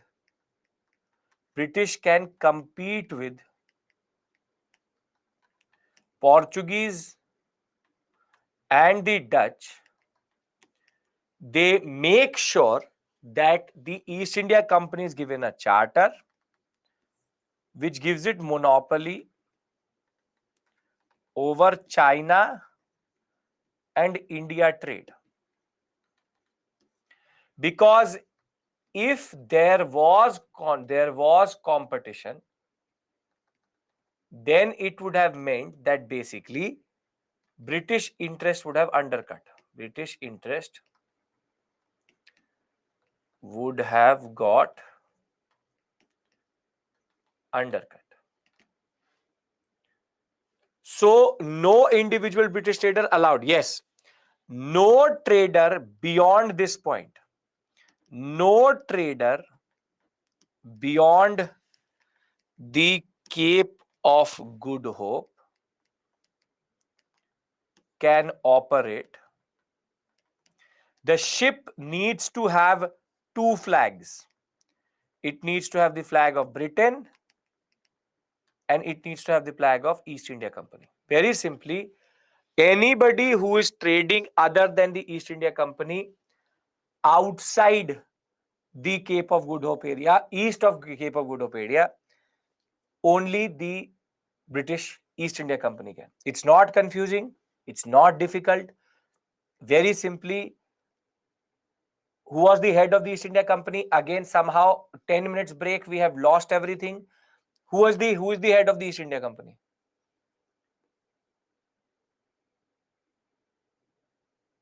The court of directors. That is what I told you.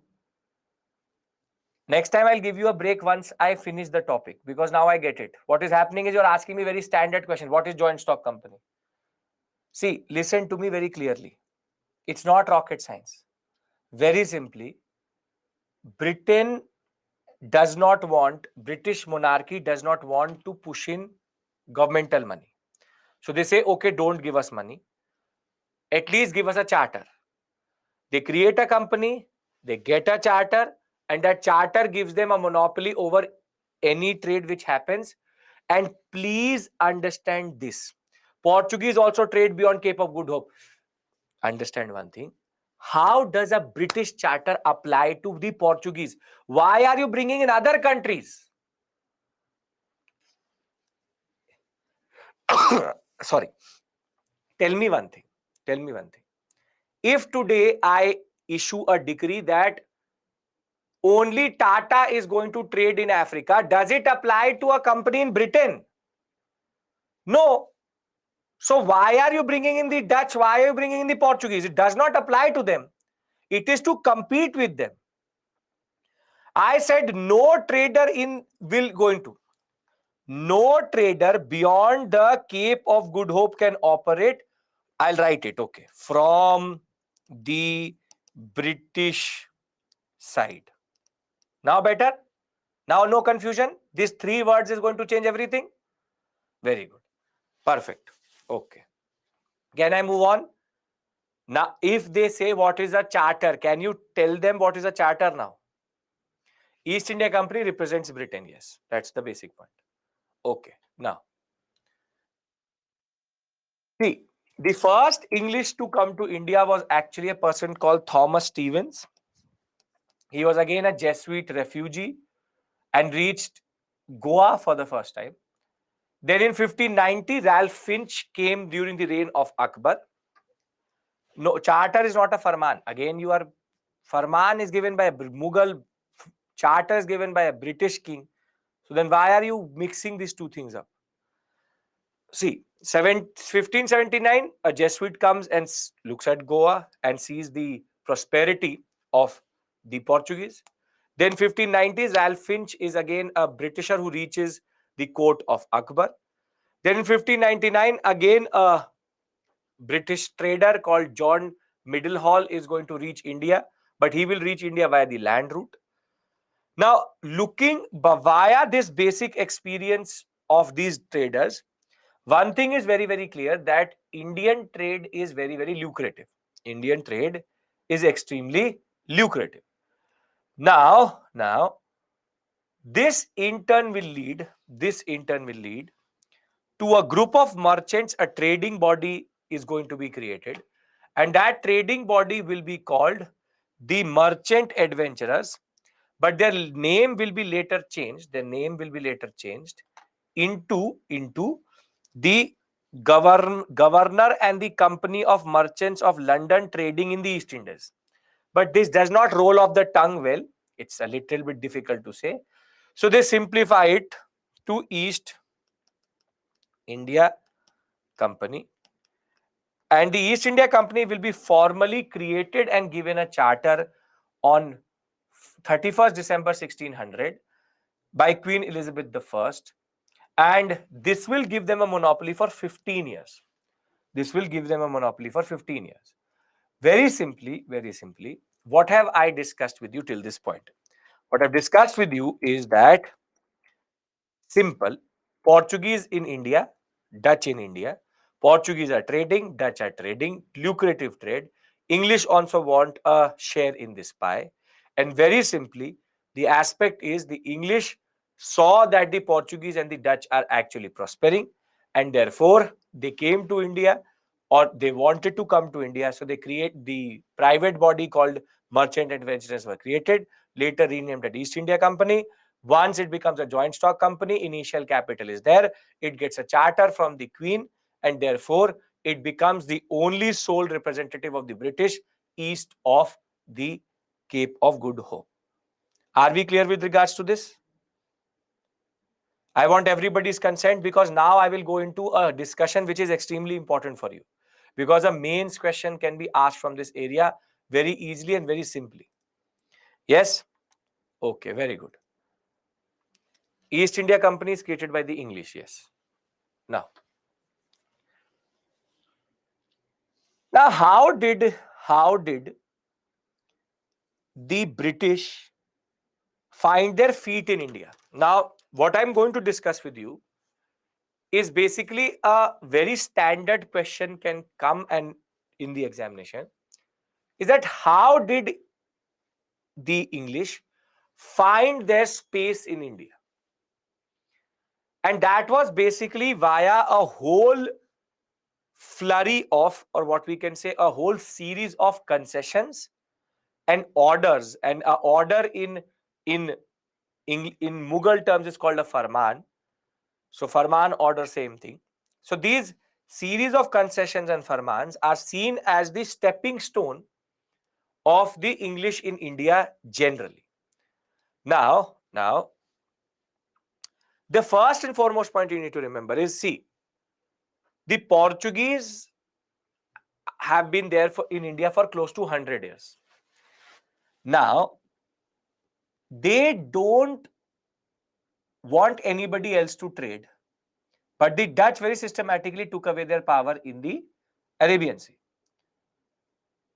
There's a Mughal ruler, and you would know his name. His name is Jahangir. Jahangir, basically, the son of Akbar Salim, he is annoyed by the Portuguese. The Portuguese sit in his court. They always are doing politics. And there was a person called Father Pinheiro who was representing the Portuguese in Jahangir's court, doing politics. Don't let them to trade. Don't let them to trade. Don't do this. Don't do that. So Jahangir was annoyed by the Portuguese and he wanted a solution to the Portuguese. So when in 1608 the British will formally, the East India Company will formally send a person called William Hawkins, the Portuguese will try to remove or will not allow him to even meet Jahangir. Will not allow him to meet Jahangir. They will do create a lot of pressure on Jahangir that basically Captain Hawkins, when he will approach Jahangir's court, there will be a lot of Portuguese resistance. And the Portuguese will not let even Jahangir meet with Captain Hawkins because they knew that there's a new player in the town called the English. Now the English had to prove that they were an alternative to the Portuguese, and as it is, the Portuguese were acting over smart.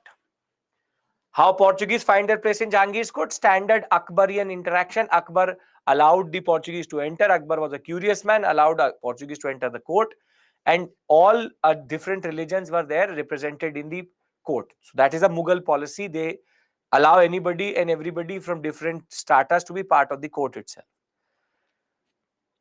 So now Portuguese give a lot of resistance to the English coming. The turning point where Jahangir will realize that the British can be an alternative to the Portuguese is when there will be two wars which will happen, 1611 and 1612, wherein the Portuguese will fight the English, and the English will defeat the Portuguese. Now Jahangir's eyes will lit up that, okay, there is another European power which I can use to remove these annoying fathers in my court. And the English were good in one thing. That they are very good in appeasing people. They will make you feel that you are on the top of the world, but they are technically the same people who have a knife on their back. Every time they wanted to meet Jahangir, they took a lot of different gifts. And once the Portuguese will be defeated by the English, Jahangir will accept that the English should come to his court, and they will give him extremely interesting gifts. A globe which Jahangir had never seen. His name was Jahangir, the person who rules the Jahan. And he was obsessed by the globe. When you will do art and culture with me, I will show you his all paintings used to have a globe. For the first time, he was given spectacles. And he was intrigued that how can things come close to him. He was given a hourglass and he was obsessed by these things. He had never seen these things. Wine was given to totally filled up with gifts. The British know how to take out anything from you via basic appeasement. So it was Jahangir who actually gave the first concession to the British in India via this interaction. And that is called the Farman of 1630. And then he also gave another Farman, which is called Farman of 1615. Now, you see, I'll just read this part out to you. Visit of Captain Hawkins, Jahangir's court, major Portuguese pressure to not meet him. Thereafter, in 1609, when the British will realize that the East India Company needs more time, James the One will remove that 15-year concept that the charter is only given for 15 years. He will make it indefinite. In between 1611 and 1615, the British will defeat the Portuguese twice. Captain Middleton will defeat the Portuguese at Bombay, and Captain Best is going to defeat Portuguese at Swali, which is near Surat. This is going to give Jahangir an idea that why not use the English to undercut the Portuguese. Are you getting Jahangir's thought process? That Jahangir could see that my father have given me this Portuguese in the court. Why not use the English to undercut the Portuguese and remove their influence over the whole coastal sector? A farman is nothing but an order. Farmaiye, farman, order. So, very simply, the starting point of this relationship is basically based on the mutual annoyance with the Portuguese. Both hate the Portuguese. That is why both came together. If this is clear, now I want to go into a whole discussion which is extremely important for your examination. Because now I will go one after the other, give you farmans which will change the fate of the British in India. Yes? Very good. So we all understand how they got the first inroad. Charter is given by the English crown, has nothing to do with the farman. Okay. Is everybody with me? Please, you have to be more vocal. Then I will go forward, because hereafter it will become a little bit heavy. Fleet means a small army, a small navy. Okay. Yes? Sadhna, what's the issue? I will Mantaj, if you were there yesterday, I give you a mind map and I give you a timeline in the end. How can I give it to you the first? First, let me discuss everything with you and then I will tell you. Okay. Now, Corley, I am talking about 1600s. This is not the period of decline of Mughals. Mughal decline will happen in 1650 and onwards. Okay. It is not confusing. It is nothing. Simple. Simple. Listen to me. Simple. Listen to me. 1608 they come. Are the English able to meet the port? Are the English able to meet Jahangir? Yes or no? No. Very good. Okay.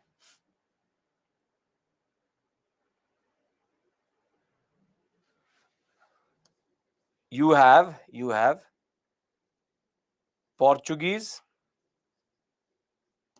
block the English in Jahangir's court. Yes. Shruti will come to that. First, let me give you the basic story. We will do multiple revisions. Don't worry about that. First, listen to the story. Now, 1611, 1612. English defeat the Portuguese at Bombay and Swali. which is nothing but Surat. And this gives an idea to Jahangir to undercut the Portuguese via the English. Now, this will lead to the first concession to the British, which is called concession of Farman of 1613 and then Farman of 1615. Till this point, anybody has any issue? Because now I start to talk about what did the Farmans actually say. No issues. Okay. Now, what is a Farman? Listen to me, Vishnu. I've said it 3 times. It's an order. It's an order. Order Farman, straightforward. Okay. Now, this 1613 Farman allowed the British to establish their first factory at Surat. First factory of the Portuguese was where? First factory of the Portuguese was where? Cochin. Okay. First factory of the Dutch?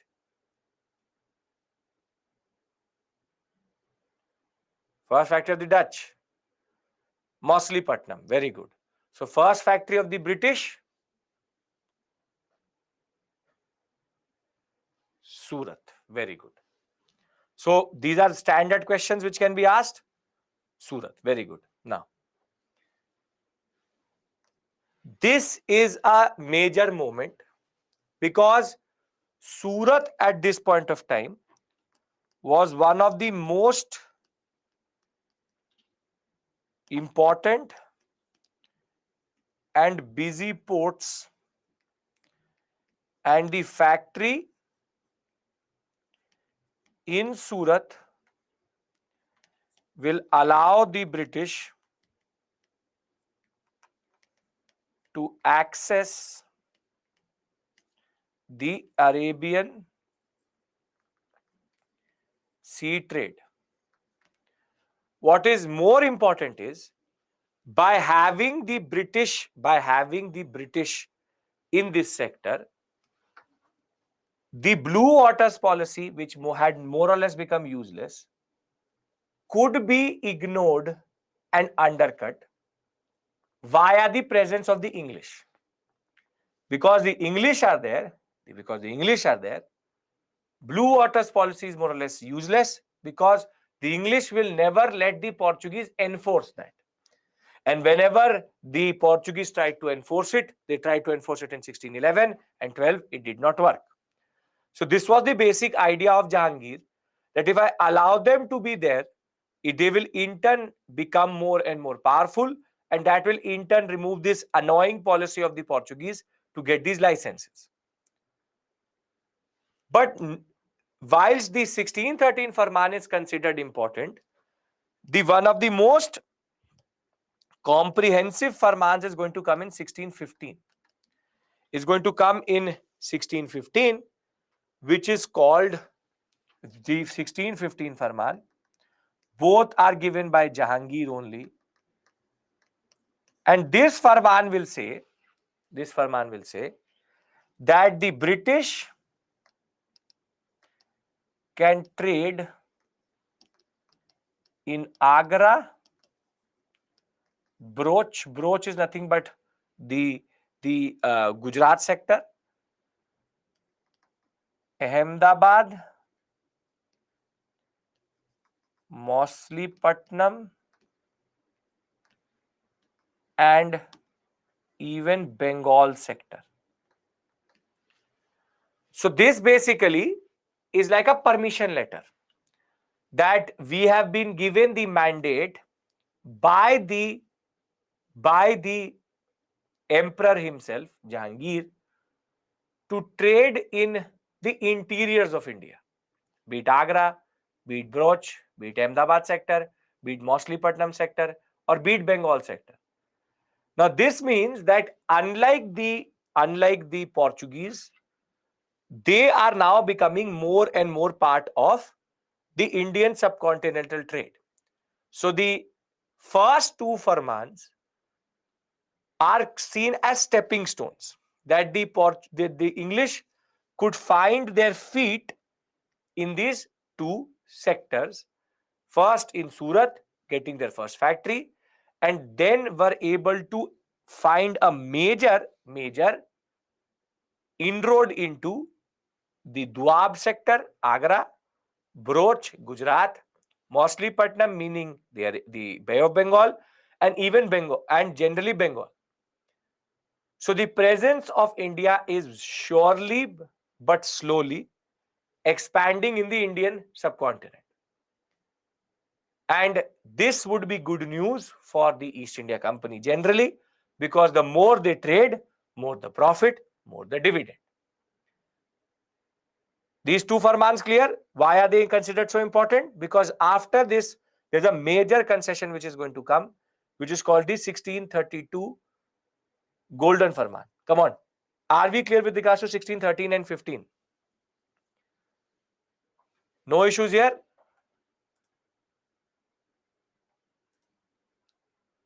No issues here? Okay. Perfect. Clear? No issues. Perfect. Now, the next concession which came is called the 1632 Golden Farman. Now, first Farman gives them the right to establish a factory at Surat. Second Farman gives them the right to trade internally in Agra, Broch, Ahmedabad, and in Bengal, and even parts of what we call as Mauchlypatnam. These two basically are trade concessions. They are basically allowing them to enter into the Indian trade scenario. Now, on our peninsular India, there used to be on the Bay of Bengal side, there used to be a polity which is called Golkunda. It's called Golkunda. Golkunda basically was a Islamic Sultanate or an Islamic state which came out of the Bahmani state, which was a contemporary to the Vijayanagara state. We will discuss this when we will discuss medieval India. But basically, you had Ahmednagar, Golkunda, Bijapur. Bijapur gave Goa to the Portuguese. Same way, on the other side, you have Golkunda, which is Golkunda. Now, the British used to trade on multiple ports of the Golkunda state.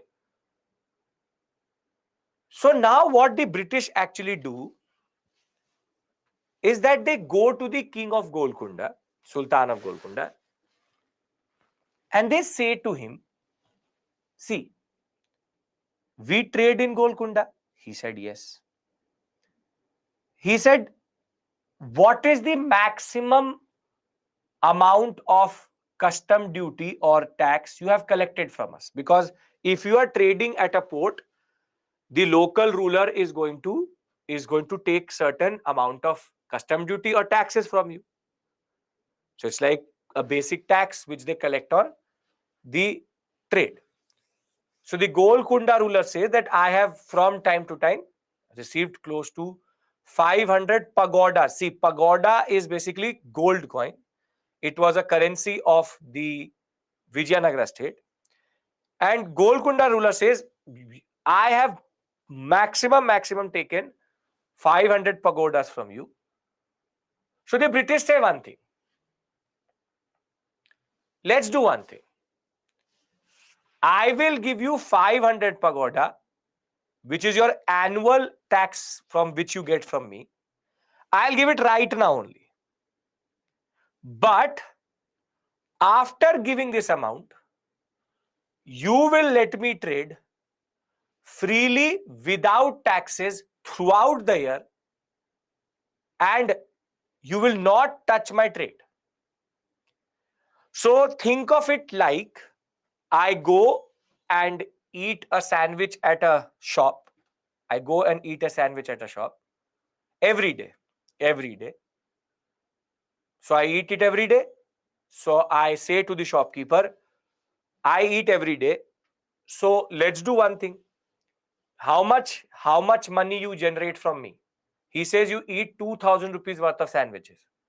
So I said, okay, I give you 2000 rupees right now only. But now I can have as much sandwiches as I want, but I'm giving you the money upfront. It's prepaid. Now, if you look at it, it's a dumb move. Why is it a dumb move? If I pay upfront and then I can trade freely?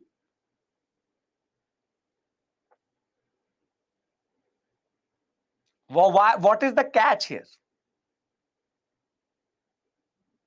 Yes, Chaitanya, very good, very good. What if the trade volume increases? Very, very good. Perfect. See, this 500 pagodas, the East India Company used to give, for example, for 1 ton of trade they used to do. Now, this ruler does not realize that he gets this 500 on 1 ton. Now, the British say, we will give you this 500 upfront. You let us trade now unrestricted, without any supervision and without any taxes. So we will trade tax free because we have already paid you 500 pagoda. Now what the British will do is, as soon as you pay that 500 pagoda, they will increase the tonnage to 100 tons. So in 100 tons, they should have paid 5,000 pagodas or 5 lakh pagodas. But now, at the same amount, pagoda means silver gold coin of this area, at the same cost, they have now increased the tonnage multifold. This is why this is called a golden farman. Our rulers were technically too myopic. They went and said, the Jahapana gold, the Jahapana, the king of kings, Golconda ruler. We are beggar English.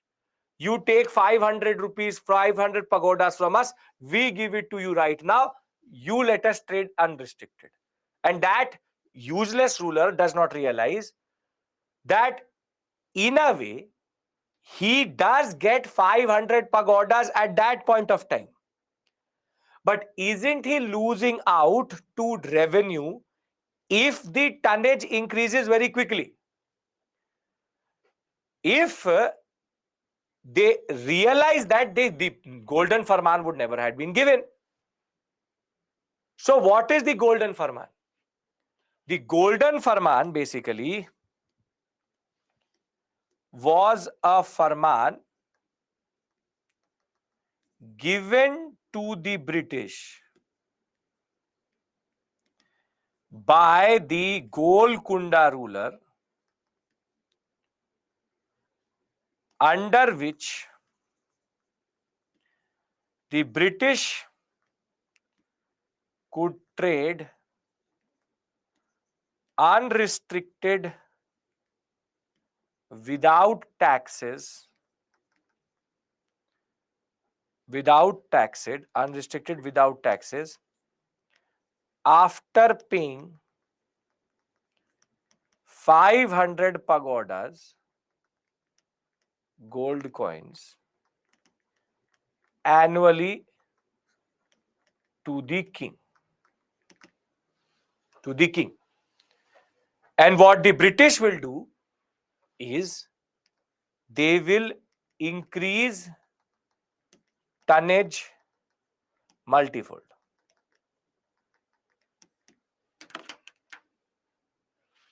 Very simply, you buy a internet pack for 500 rupees, but now you used to only use 1 GB, now you will use 400 GB.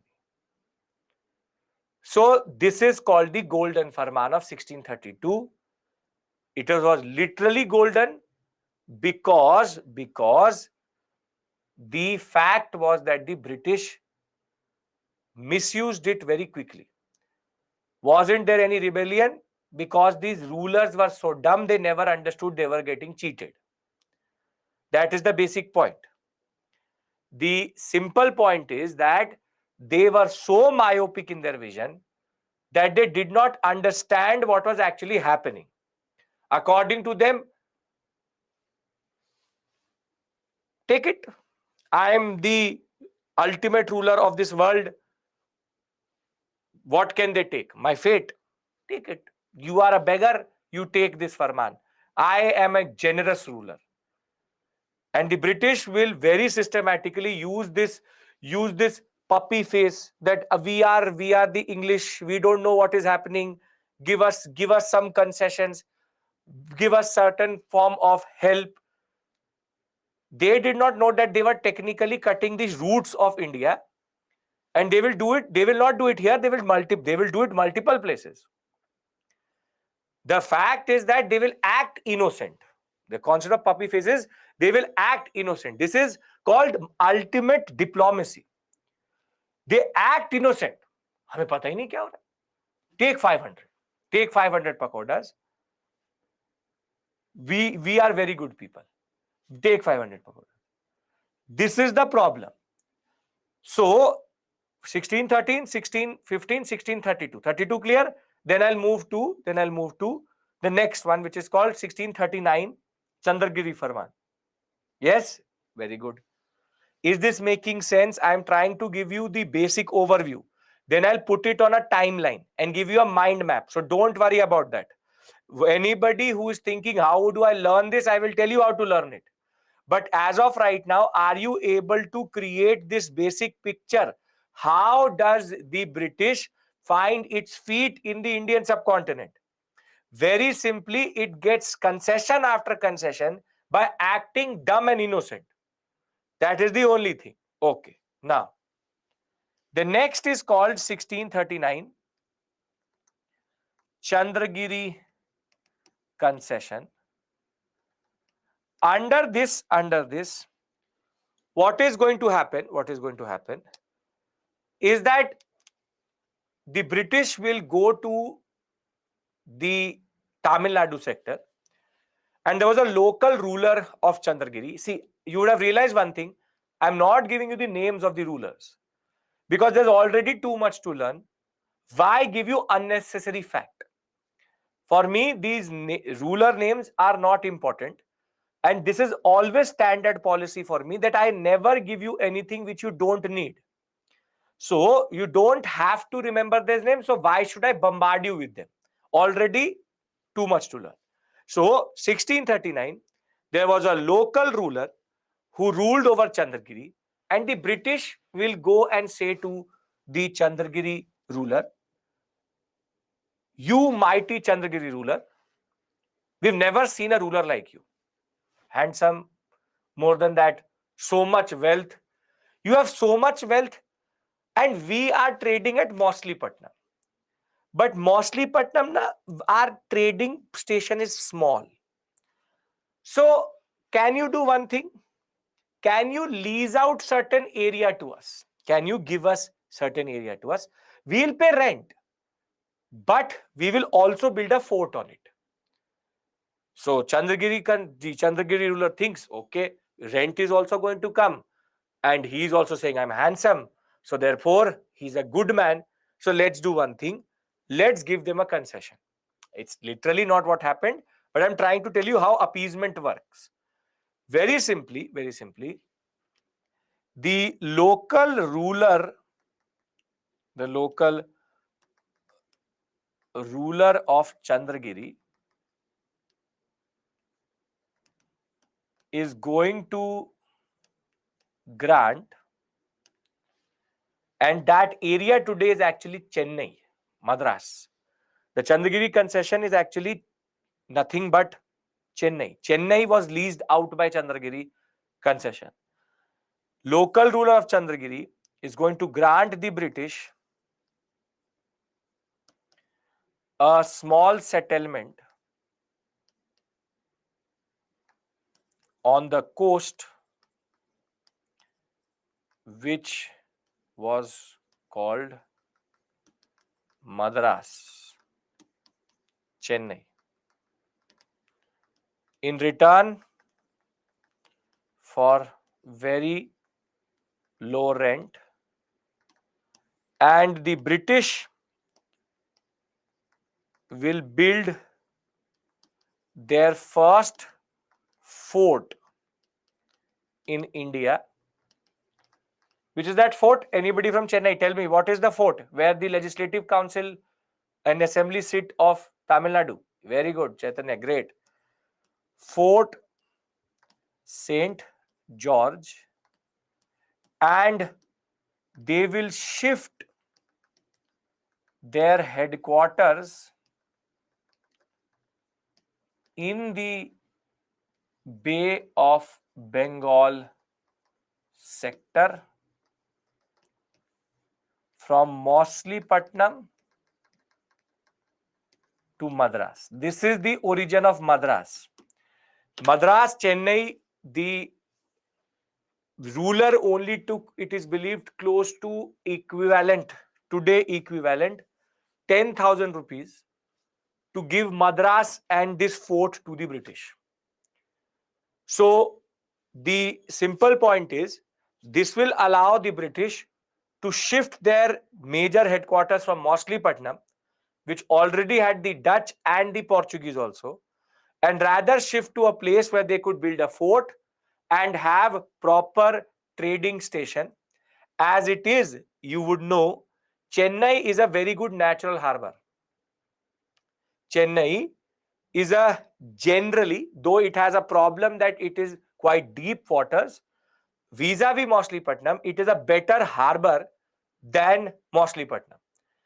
The whilst Bombay and all are much better harbors because of the continental shelf being bigger, Chennai is much better than Moslipatnam for trading. It's closer to the Strait of Malacca, and for more than that, there is no Portuguese and there is no Dutch to annoy the British here. So the 1639 Chandragiri concession is considered a major concession which they got, which allowing them to create a permanent fort on the eastern coast. Yes, British were very good in diplomacy. They are not good in diplomacy, they're good in appeasement. Chandragiri concession clear? Because then I go to 1651. Chandragiri concession clear? Yes? Great. Now, I'll make a slide in the end, whole everything I will summarize. Don't worry about that. Now comes all the 1651 Farman, also called Shah Shuja Farman. Shah Shuja Farman. Now, please listen to me. 60% of all Indian trade of the British used to happen from Bengal.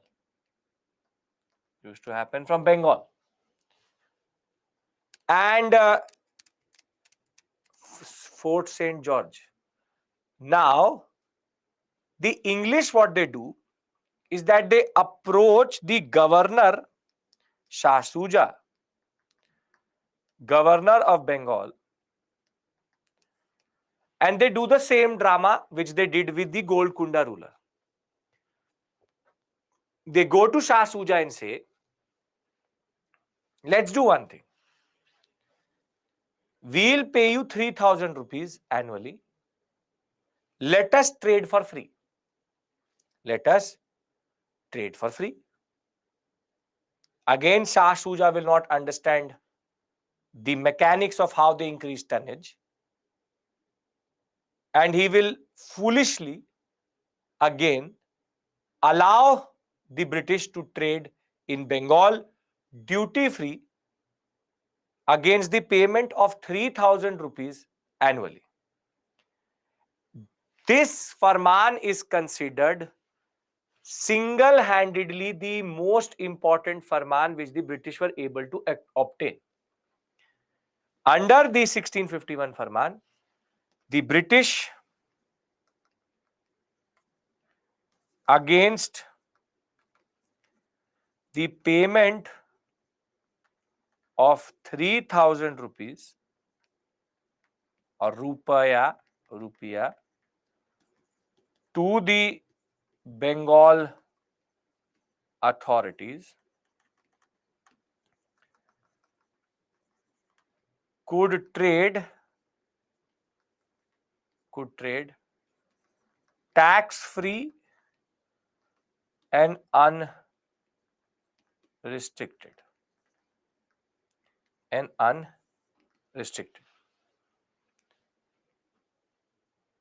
So I technically don't need to explain to you what is the lopside or the issue here, which is that again the British is going to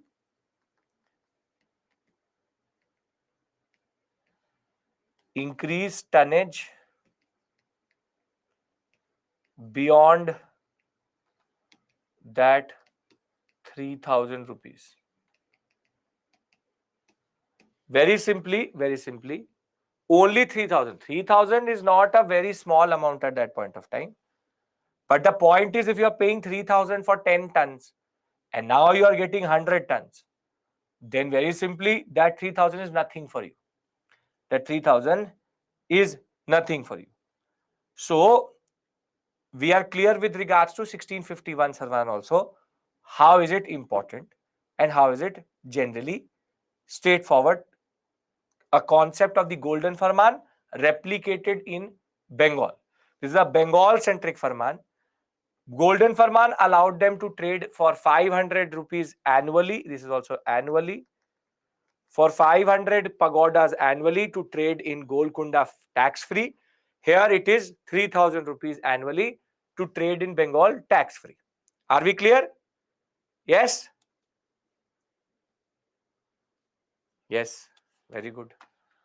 Now, the next major impetus is going to act tax-free means that once they've paid this 3,000, they nobody can put any tax over and above what they've paid over 3,000. Very simply, if I paid 3,000 upfront, all my trade happens without giving duty.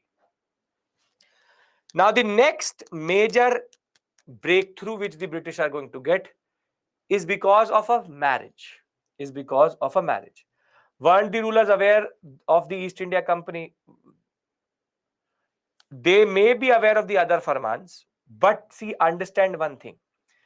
When you are a ruler and you are when you are a ruler and you have power, you technically sometimes lose sight.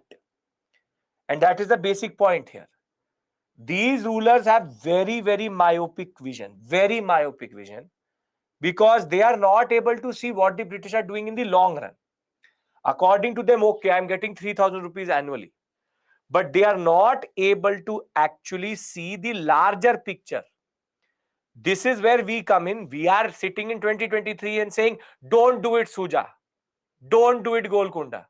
They will rule us for the next 200 years. This is what we are doing. That we are saying, this is a mistake. I am judging them by saying he is useless, he is a mistake, he is foolish, he is this, he is that. But I am sitting in 2023. In that moment, the rulers used to think, okay, guaranteed 3,000 rupees is a very big amount. Are you getting my point? This is called hindsight 2020. It's called hindsight. That very simply, we have the historical distance to say that don't do it, you're dumb. But for them, that was the most logical move at that point of time. Is this making sense? What I'm trying to say? That the politics of that period and the politics of today, and we know what the British are going to do in the larger picture, we have the luxury of looking at in the larger context. But the rulers can't do that. They can only look at it in a smaller context. We can see it in the larger context of how they will destroy India. Right? Okay. Now, the next concession is going to be because of a marriage, and that is going to be the marriage of a Portuguese princess called Catherine of Braganza with a English king, Charles II. And in the dowry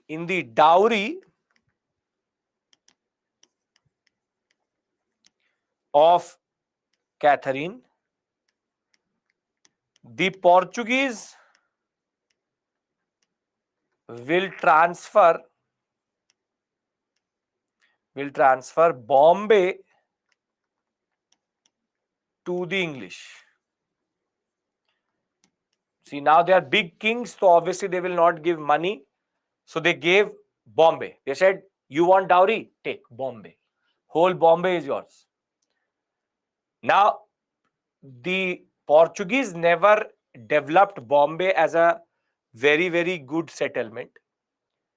And more than that, they never used it at full potential. Now the crown got Bombay, Basin, Bombay, that whole sector. The crown got Bombay, but what will they do? So the crown, what they did was that in 1668, this is 1661, 1662, in 1668, the crown will transfer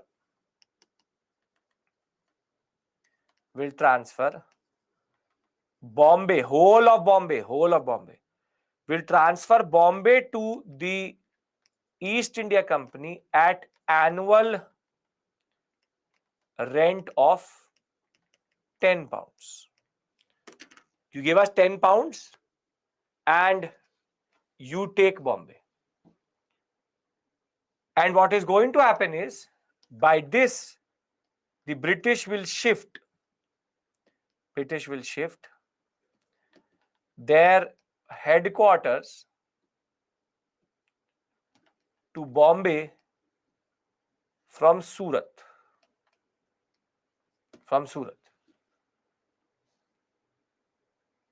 Now, do you want to know why it's called Bombay? Is this making sense? How did they get Bombay? How did the East India Company get Bombay?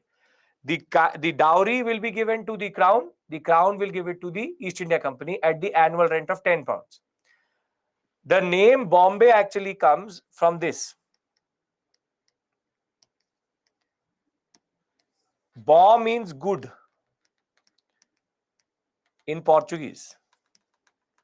That's why it's called Bombay.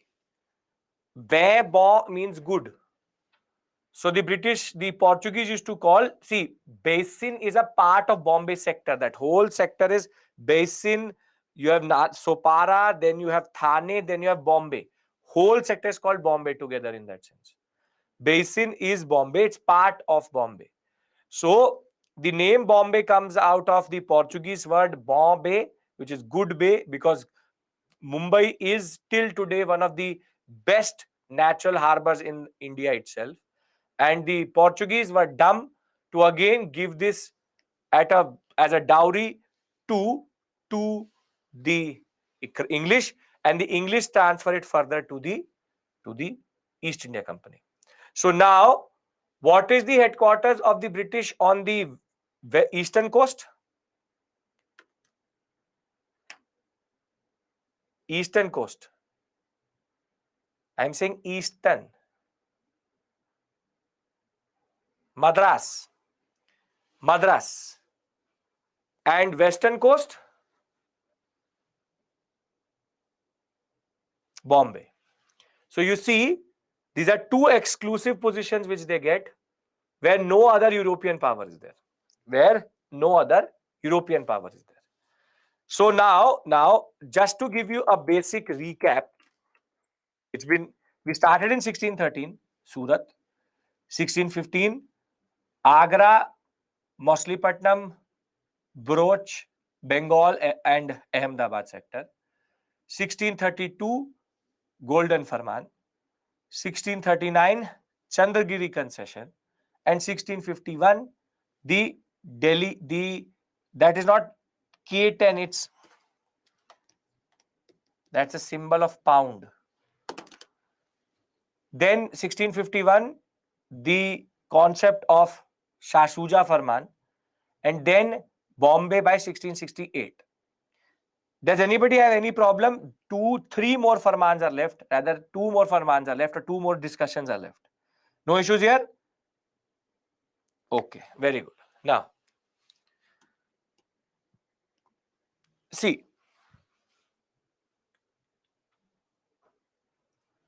the British were misusing the Bengal Farman quite a lot. Meaning that rupees 3,000, they were actually trading too much in Bengal. And it was actually the most unlikeliest of rulers who actually noticed this and took action. There is not a Farman in 1661 or 1668. It's a British concept. The British give it. British get it, British give it. That's a basic concept of the British. The unlikeliest ruler here is Aurangzeb. Aurangzeb hated the British. Aurangzeb knew that the British were actually misusing everything what they were doing in this whole sector. And Aurangzeb actually, though going through an economic crisis himself, saw that there was a leakage. He said that why is that Bengal revenue so less when the British are trading so much?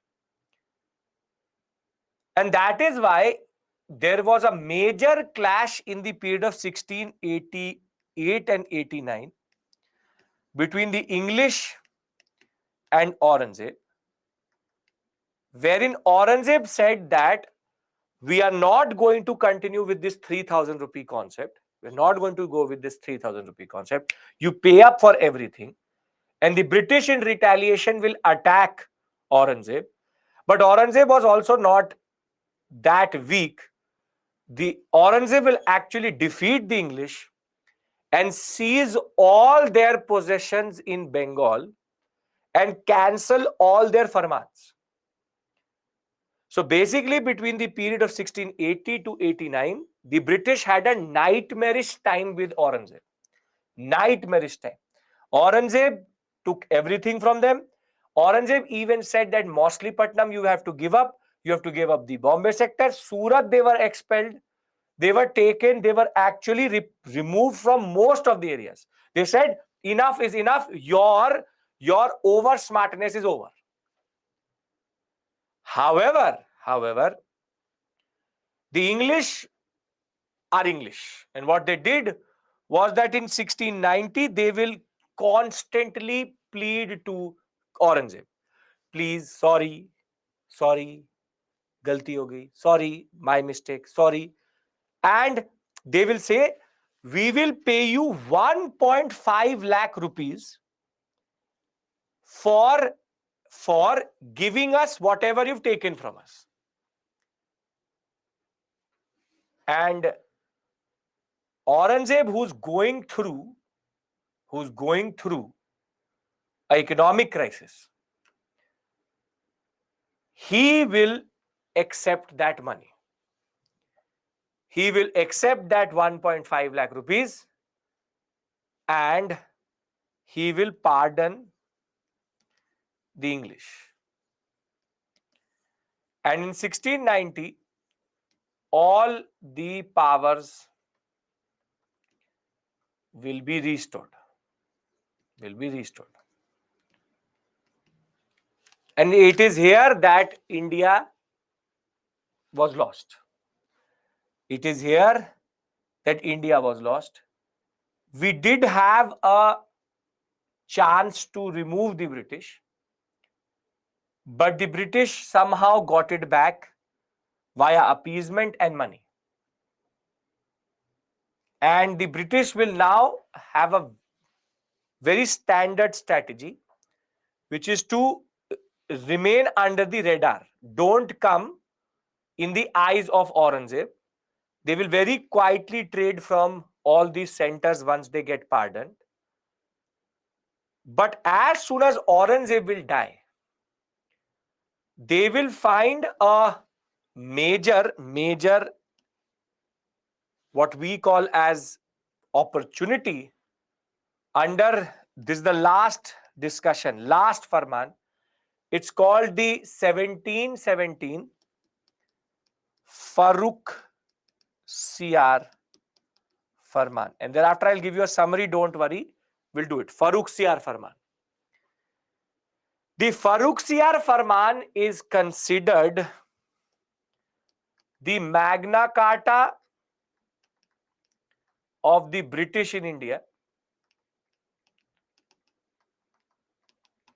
Why is it called the Magna Carta of the British in India? Because basically it's like the constitution of the British in India, because such major concessions were given at this point of time that the British could now trade at all levels without any problems. Magna Carta is because, see, you've done polity, right? You've done polity. Your polity is done. Yes. So if you've not done polity, the British don't have a written constitution. The British have what is called the Magna Carta. Magna Carta is their basic constitutional tradition. Constitutional tradition. So Magna Carta actually means their constitution in a way. So it's called the Magna Carta of the British in India. Magna Carta of the British in India. Very simply, it creates a new mandate for the British in India generally. So can we look at the provisions of this and then summarize everything? Can we look at the provisions? Yes? Okay, let's look at the provisions. In 1717, an English mission led by John Sermon is going to go to Farrukhsiyar and get 3 farmans, together called Farrukhsiyar farmans. And these farmans will change everything for the British in India. Now, the first point which was made was that in Bengal, the company import-export were exempted from additional custom duties for the payment of 3,000 rupees as settled earlier. So this was just a reiteration. So they restated what was done by Shah Shuja. But the blunder was done here. In Surat, same thing will be done, wherein for an annual payment of 10,000 rupees, the East India Company will again be exempted from levy of all duties. Basically, now in Golconda, in Bombay, in Golconda, Bengal, and in Surat, these 3 places, they cumulatively pay 13,500 or 13,000 rupees and 500 pagodas, and very simply they trade tax free. Imagine the level of trade which the British could do at the payment of this nominal amount itself. Such a big concession it was that very simply Surat was also sold off in a way. Thereafter, in Hyderabad, the company retained its existing privileges by paying the rent at Madras. Basically, if they're paying the rent at Madras, they can operate in the Hyderabad sector, which would be modern day parts of Karnataka, Tamil Nadu, and Andhra Pradesh for free. So if they're paying rent at Madras, they can trade for free in this sector. Further, the company was also allowed to create what is called Calcutta properly, and more to it. Calcutta was basically three small villages together are called Calcutta. Calcutta or Kolkata today. I'll tell you the three villages which are there. You have Suta, Su, Sutanti, Kalikata, and Govindpur. These three together are called Calcutta. And at Sutanati, they will actually create Fort William, or what we call as the second major fort of the British in India. And under this, they will be given more land to create Calcutta in a way. But the biggest mistake which they will do is these two things. First, the company has certain privileges. It can trade for free in Golconda sector. It can trade for free in the Bengal sector. It can trade for free in the Madras sector. It can trade for free in Surat sector. Now, what the Farman says is that they can transfer this to anybody via a dastak. Meaning, if I have this privilege, the East India Company can give it to you or me vis-a-vis a dastak. Basically, they made this concession transferable, which made company very, very attractive as a political ally. So if you are a political ally of the company will give you the dastak, and you can also trade for free. And last but not the least, which is the dumbest of all moves, is that the British were allowed to mint their own coins in Bombay, and it was equivalent to the Mughal coin. And that is why this is called the Magna Carta of the British in India, because it's technically sold off India totally. 10,000, then you can take Karnataka, then you can use Hyderabad sector, and then you can also take Bengal sector. You can transfer it also. But what was the need for allowing them to mint their own money and making it equivalent to British or to Mughal amount? Meaning that a coin of the British was equivalent to the coin of the Mughals. Imagine that Tata today introduces a currency, and it is 100 rupee Tata currency is equal to 100 rupees of what we have given by the RBI. This is equivalent. It's like Tata, it's like any other private company printing its own money itself. This is considered the biggest inroad which ever was given to the British into the Indian subcontinent. Now that I've completed this whole process, 50%, 60%, are you able to see how the British actually were quite different to the Portuguese and the Dutch, and very slowly, actually, like termites, started to enter into the Indian subcontinent, and slowly but surely took concessions and found their feet, or they used it to, in a way, ground themselves in the Indian subcontinent. Is it making sense? Because then I'll give you a summary, and then I'll give you one more important thing. I'll give you a question, a mains type question, and then you will realize what is the purpose of this discussion. Can I give you the question, and then I can summarize everything what we've done till this point? Yes? Okay. Perfect. Great. So see, whatever we've done, I'm just repeating it out of the PPT so that there is further reinforcement. This is my second revision. Then I will do third revision via a what we call as timeline. Okay. We did this slide. Now you see, the English position was improved by the Golden Farman issued to them by Sultan of Golconda in 1632. On payment of 500 pagodas a year, they could free trade at ports of Golconda. In 1639, Francis Day, an officer, obtained the site of Chennai from the ruler of Chandragiri. The Moslepatnam Council member, a merchant called Francis Day, received from the ruler of Chandragiri the permission to build a fortified factory at Madras, which were later created as Fort St. George. And in 1640, the English will shift their headquarters away from Moslepatnam to Madras itself. To Madras itself. Then Bombay will be gifted to King Charles II from the Portuguese for marrying their daughter Catherine of Braganza in 1662-61, and the East India Company will receive the Bombay settlement from the Crown at an annual payment of £10 only in 1668, and Bombay will then become the headquarters of the western coast, removing it from Surat.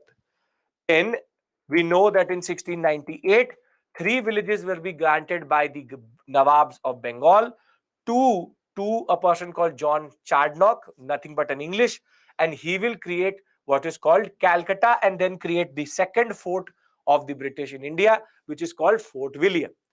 Thereafter, the Mughal and British relationship is going to more or less break down. We already know that in 1613 and 15, Jahangir was the one who gave them the concession. First concession was to make their first factory at Surat, 1613. And in 1615, a very celebrated Englishman, Thomas Roe, is going to get permission from Jahangir to trade in Agra, Ahmedabad, Broch, and Moslepatnam sector. And in 1651, Shah Shuja will give the Golden Farman of Bengal in a way by allowing free trade privileges at the annual payment of 3,000 rupees. However, this all will go down south when it will be about Aurangzeb. Aurangzeb will try to take all of these concessions back. So the English will attack Hooghly and declare war on Aurangzeb. Mughals will retaliate by capturing all the settlements in 1687. 1688-89, John Child will try to seize Mughal ships and also stop a ship which was going to Hajj. Mughals captured all the factories of the empire, Bombay, Surat, Moslepatnam, and all of them only will be released after 1.5 lakh rupees will be transferred as compensation. 1690, Aurangzeb is going to pardon the emperor, and in 1691, Aurangzeb is going to reiterate the Shah Shuja Farman and say that yes, the concession stands. But the biggest concession which came was the Farooq Siyar Farman. Clear? Anybody who had any doubt? I've discussed everything again, but now through the PPT itself. Yes? Okay. Now let me give you the timeline. See, the timeline is given in this form also, but I will make a different one for you. First, let me give you the question so that you understand what you can do this with this information. Dastak means a pass which the British can give to transfer their basic concept. Okay. Now, see, how can they ask you a question from this area? And this is the mains level discussion we are having. The question is going to be like this. The establishment of British in India was based on a series of concessions and farmans. Comment.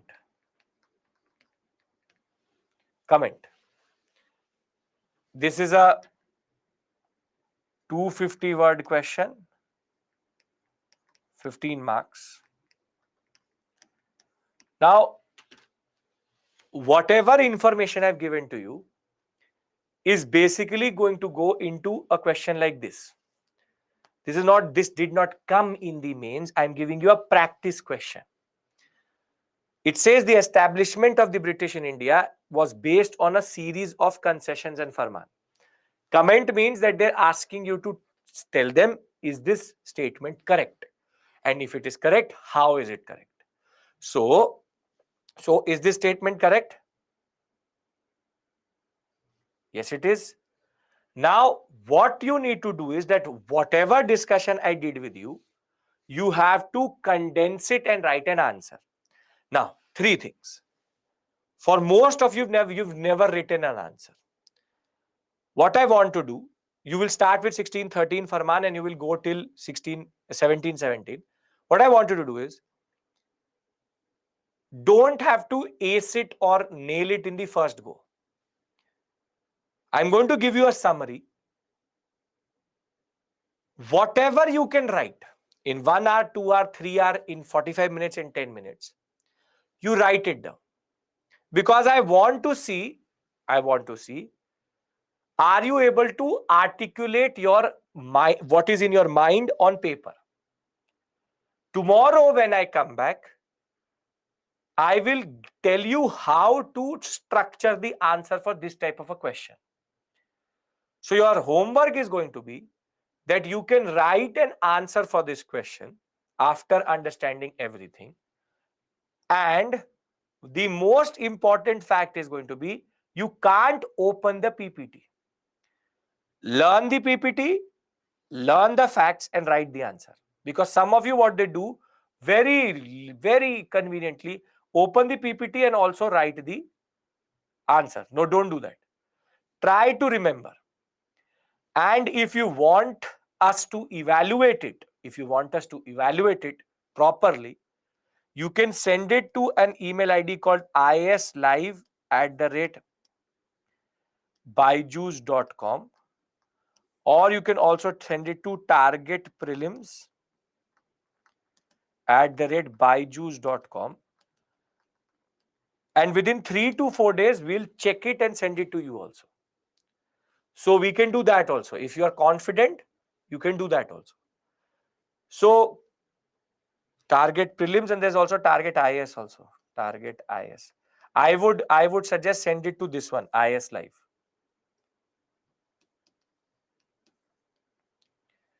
You send it to IS Live. Multiple will become too much for you. Target IS, you just send it on this. That's it. IS Live, forget the other ones. Now, if you understand the question, can I give you the summary and we can end for today? Yes? Okay. Now, this is the summary of what we've done today. We finished the Portuguese. We understood the Dutch, but I think you now understand vis-a-vis the English, how the Dutch and the Portuguese stories is nothing. Very small stories and actually don't really matter. This is where what it really matters. You send it to our target IS, no issues at all. You send it to target IS, Geo, whatever you send, no issues at all. Now,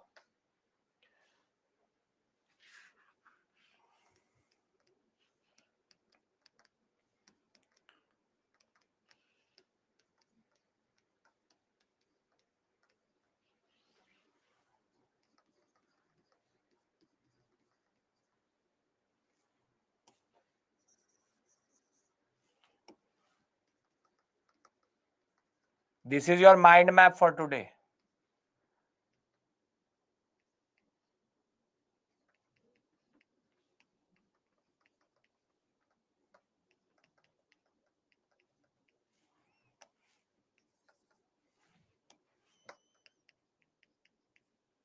Okay.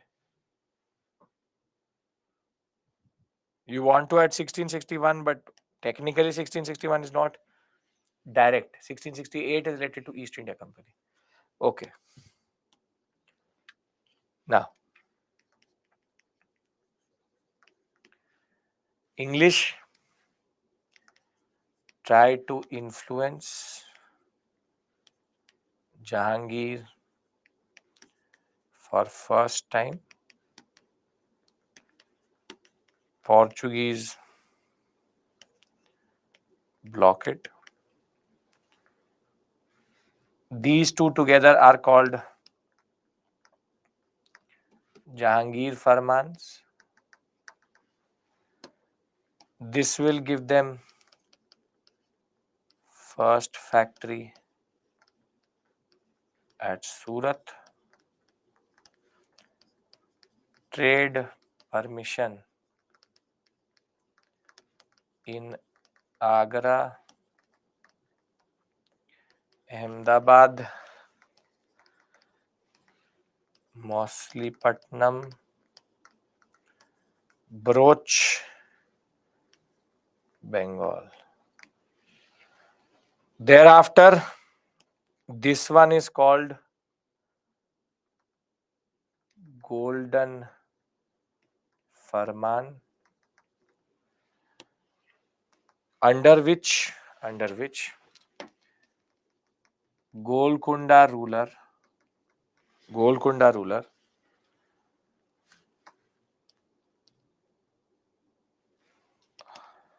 allows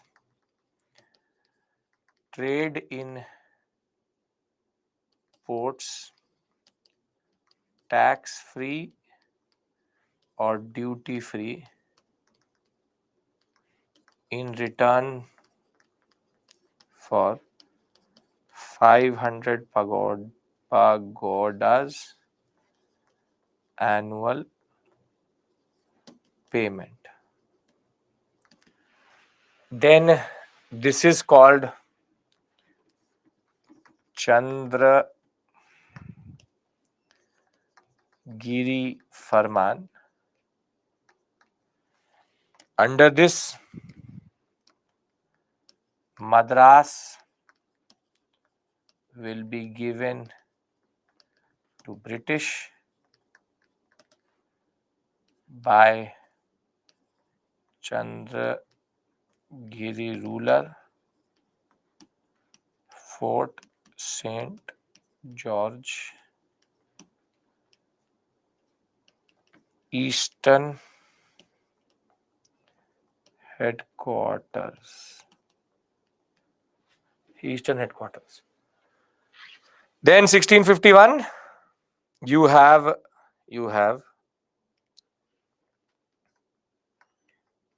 Shah Shuja Farman,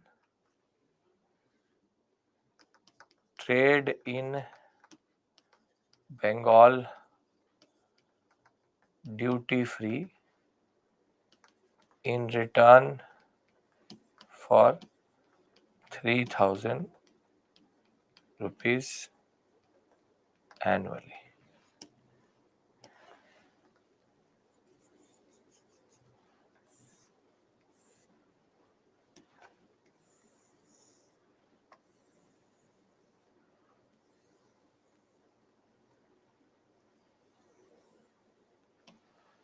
Right? Then comes 1668. This is Crown transfers Bombay to East India Company at annual rent of 10 pounds. Thereafter, Aurangzeb versus British seizes all possessions and cancels all concessions. Aurangzeb pardons and reinstates the concessions, and last but not the least, this is Farooq Siar Farman, under which Bengal 3,000 rupees, Surat 10,000 rupees, Hyderabad in the rent of Madras, Dastak minting of coins equivalent to Mughals. Done, everybody?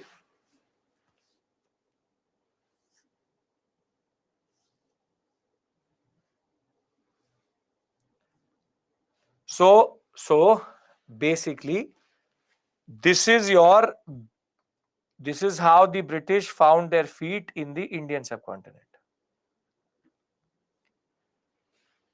So if you can summarize all of this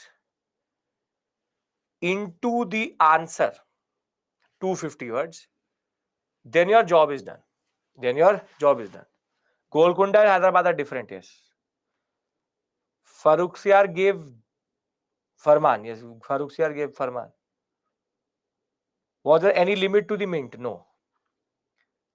Hyderabad in the rate of Madras means you can trade for free. All of this is trading for free. Trade free. 16, 11, 12 Bombay transfer, I think, check one. 16, 11, 12, 1668. I don't know why you're talking about 16, 11, 12. I know what I've written. Concept of dastak is that all of these privileges could be transferred to a person via dastak. Yes. It says Hyderabad trade freely. Now, if I'm writing in short, you're not understanding. In Hyderabad, the company retained the existing privilege of freedom of duty in trade and had to pay only the rent of Madras. Are you getting this point? This is the point I've written there. But I can't write all of this there. That is, I've written it there in that sense. That within the rent of Madras, the people, they can trade in Hyderabad for free. 1615, it is not free trade. It's just that they could trade there with the permission of the king. There's no concession there. So is this summary clear? And very simply, this is going to become the Western headquarter.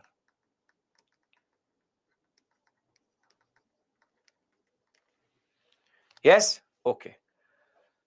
Now, 1717 is here, Farrukhsiyar Farman. Now, please understand, this whole summary is written in this way also. East India Company formed 1609, 1611, 1613, 1615, 1618, 1632. You have 1632, then 39, 51. What happened in 1667, 1717? I've given it to you in this form also. So don't worry, you can also revise through this. But this makes more sense because you can revise with me. So the PPT has it in multiple forms. So the summary is not the problem. The summary is not the problem. I have in every slide like this. The basic point of the matter is today we finished the big three. Portuguese is done. The Dutch are done. The English are done. I can presume that you are in a position to understand. 1661, they get it from Portugal. 1668, it is transferred to the East India Company. So for me, it's 1668, not 1661, 2 rather. So Portuguese presence, Dutch presence, English presence. Why were the English more hungry? That question has been answered. Why did the Dutch not concentrate on India? Because of the fact that they were in Indonesia. The Portuguese had a flawed concept itself. Further, Dutch, English, Portuguese, very simply, were three different entities. These two governmental, this is a private body. Is this clear? There was a permanent factory at Surat, yes. Now, very simply, tomorrow when we come, we will do two very important things. First, we will do Danes and French. Maximum half an hour discussion. Thereafter, this second module is over. But please remember, tomorrow we start a very important module called Expansion of British Raj, which is we'll start with successor states. We'll go to the concept of rebel states. And then we will go into conquest of Carnatic sector, Bengal, Maratha, Sikh, and Mysore.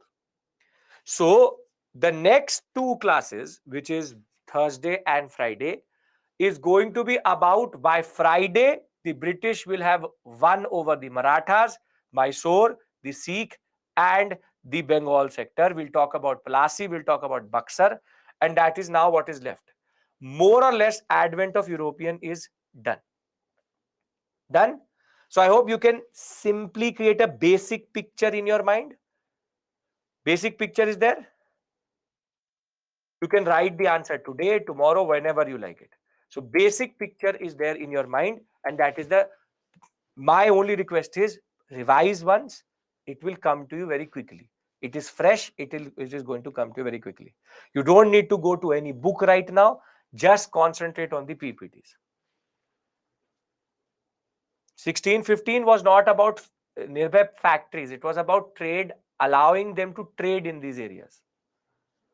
Right? Okay. With this, if you don't have a question, thank you so much. I'll see you tomorrow.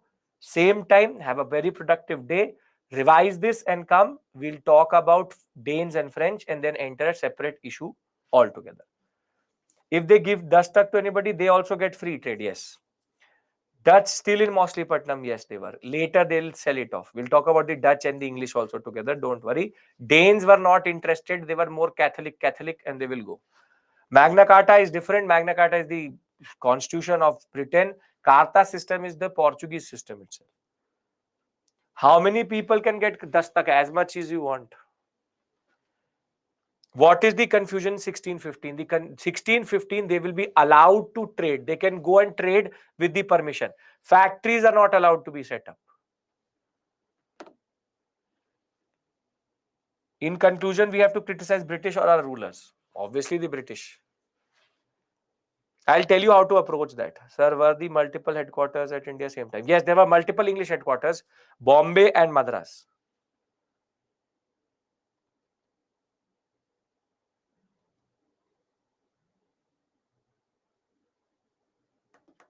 Perfect, Pintu. Great. Can difference between Portuguese and English being asked? No. Is there depression during Aurangzeb? That question is incorrect because there's no concept of depression and recession. Farrukhsiyar Farman from Bengal. Yes, Farrukhsiyar Farman 3000. No, it reinstates restates the 3000 concept. See, Nirbhay, Google says something and I am telling totally different.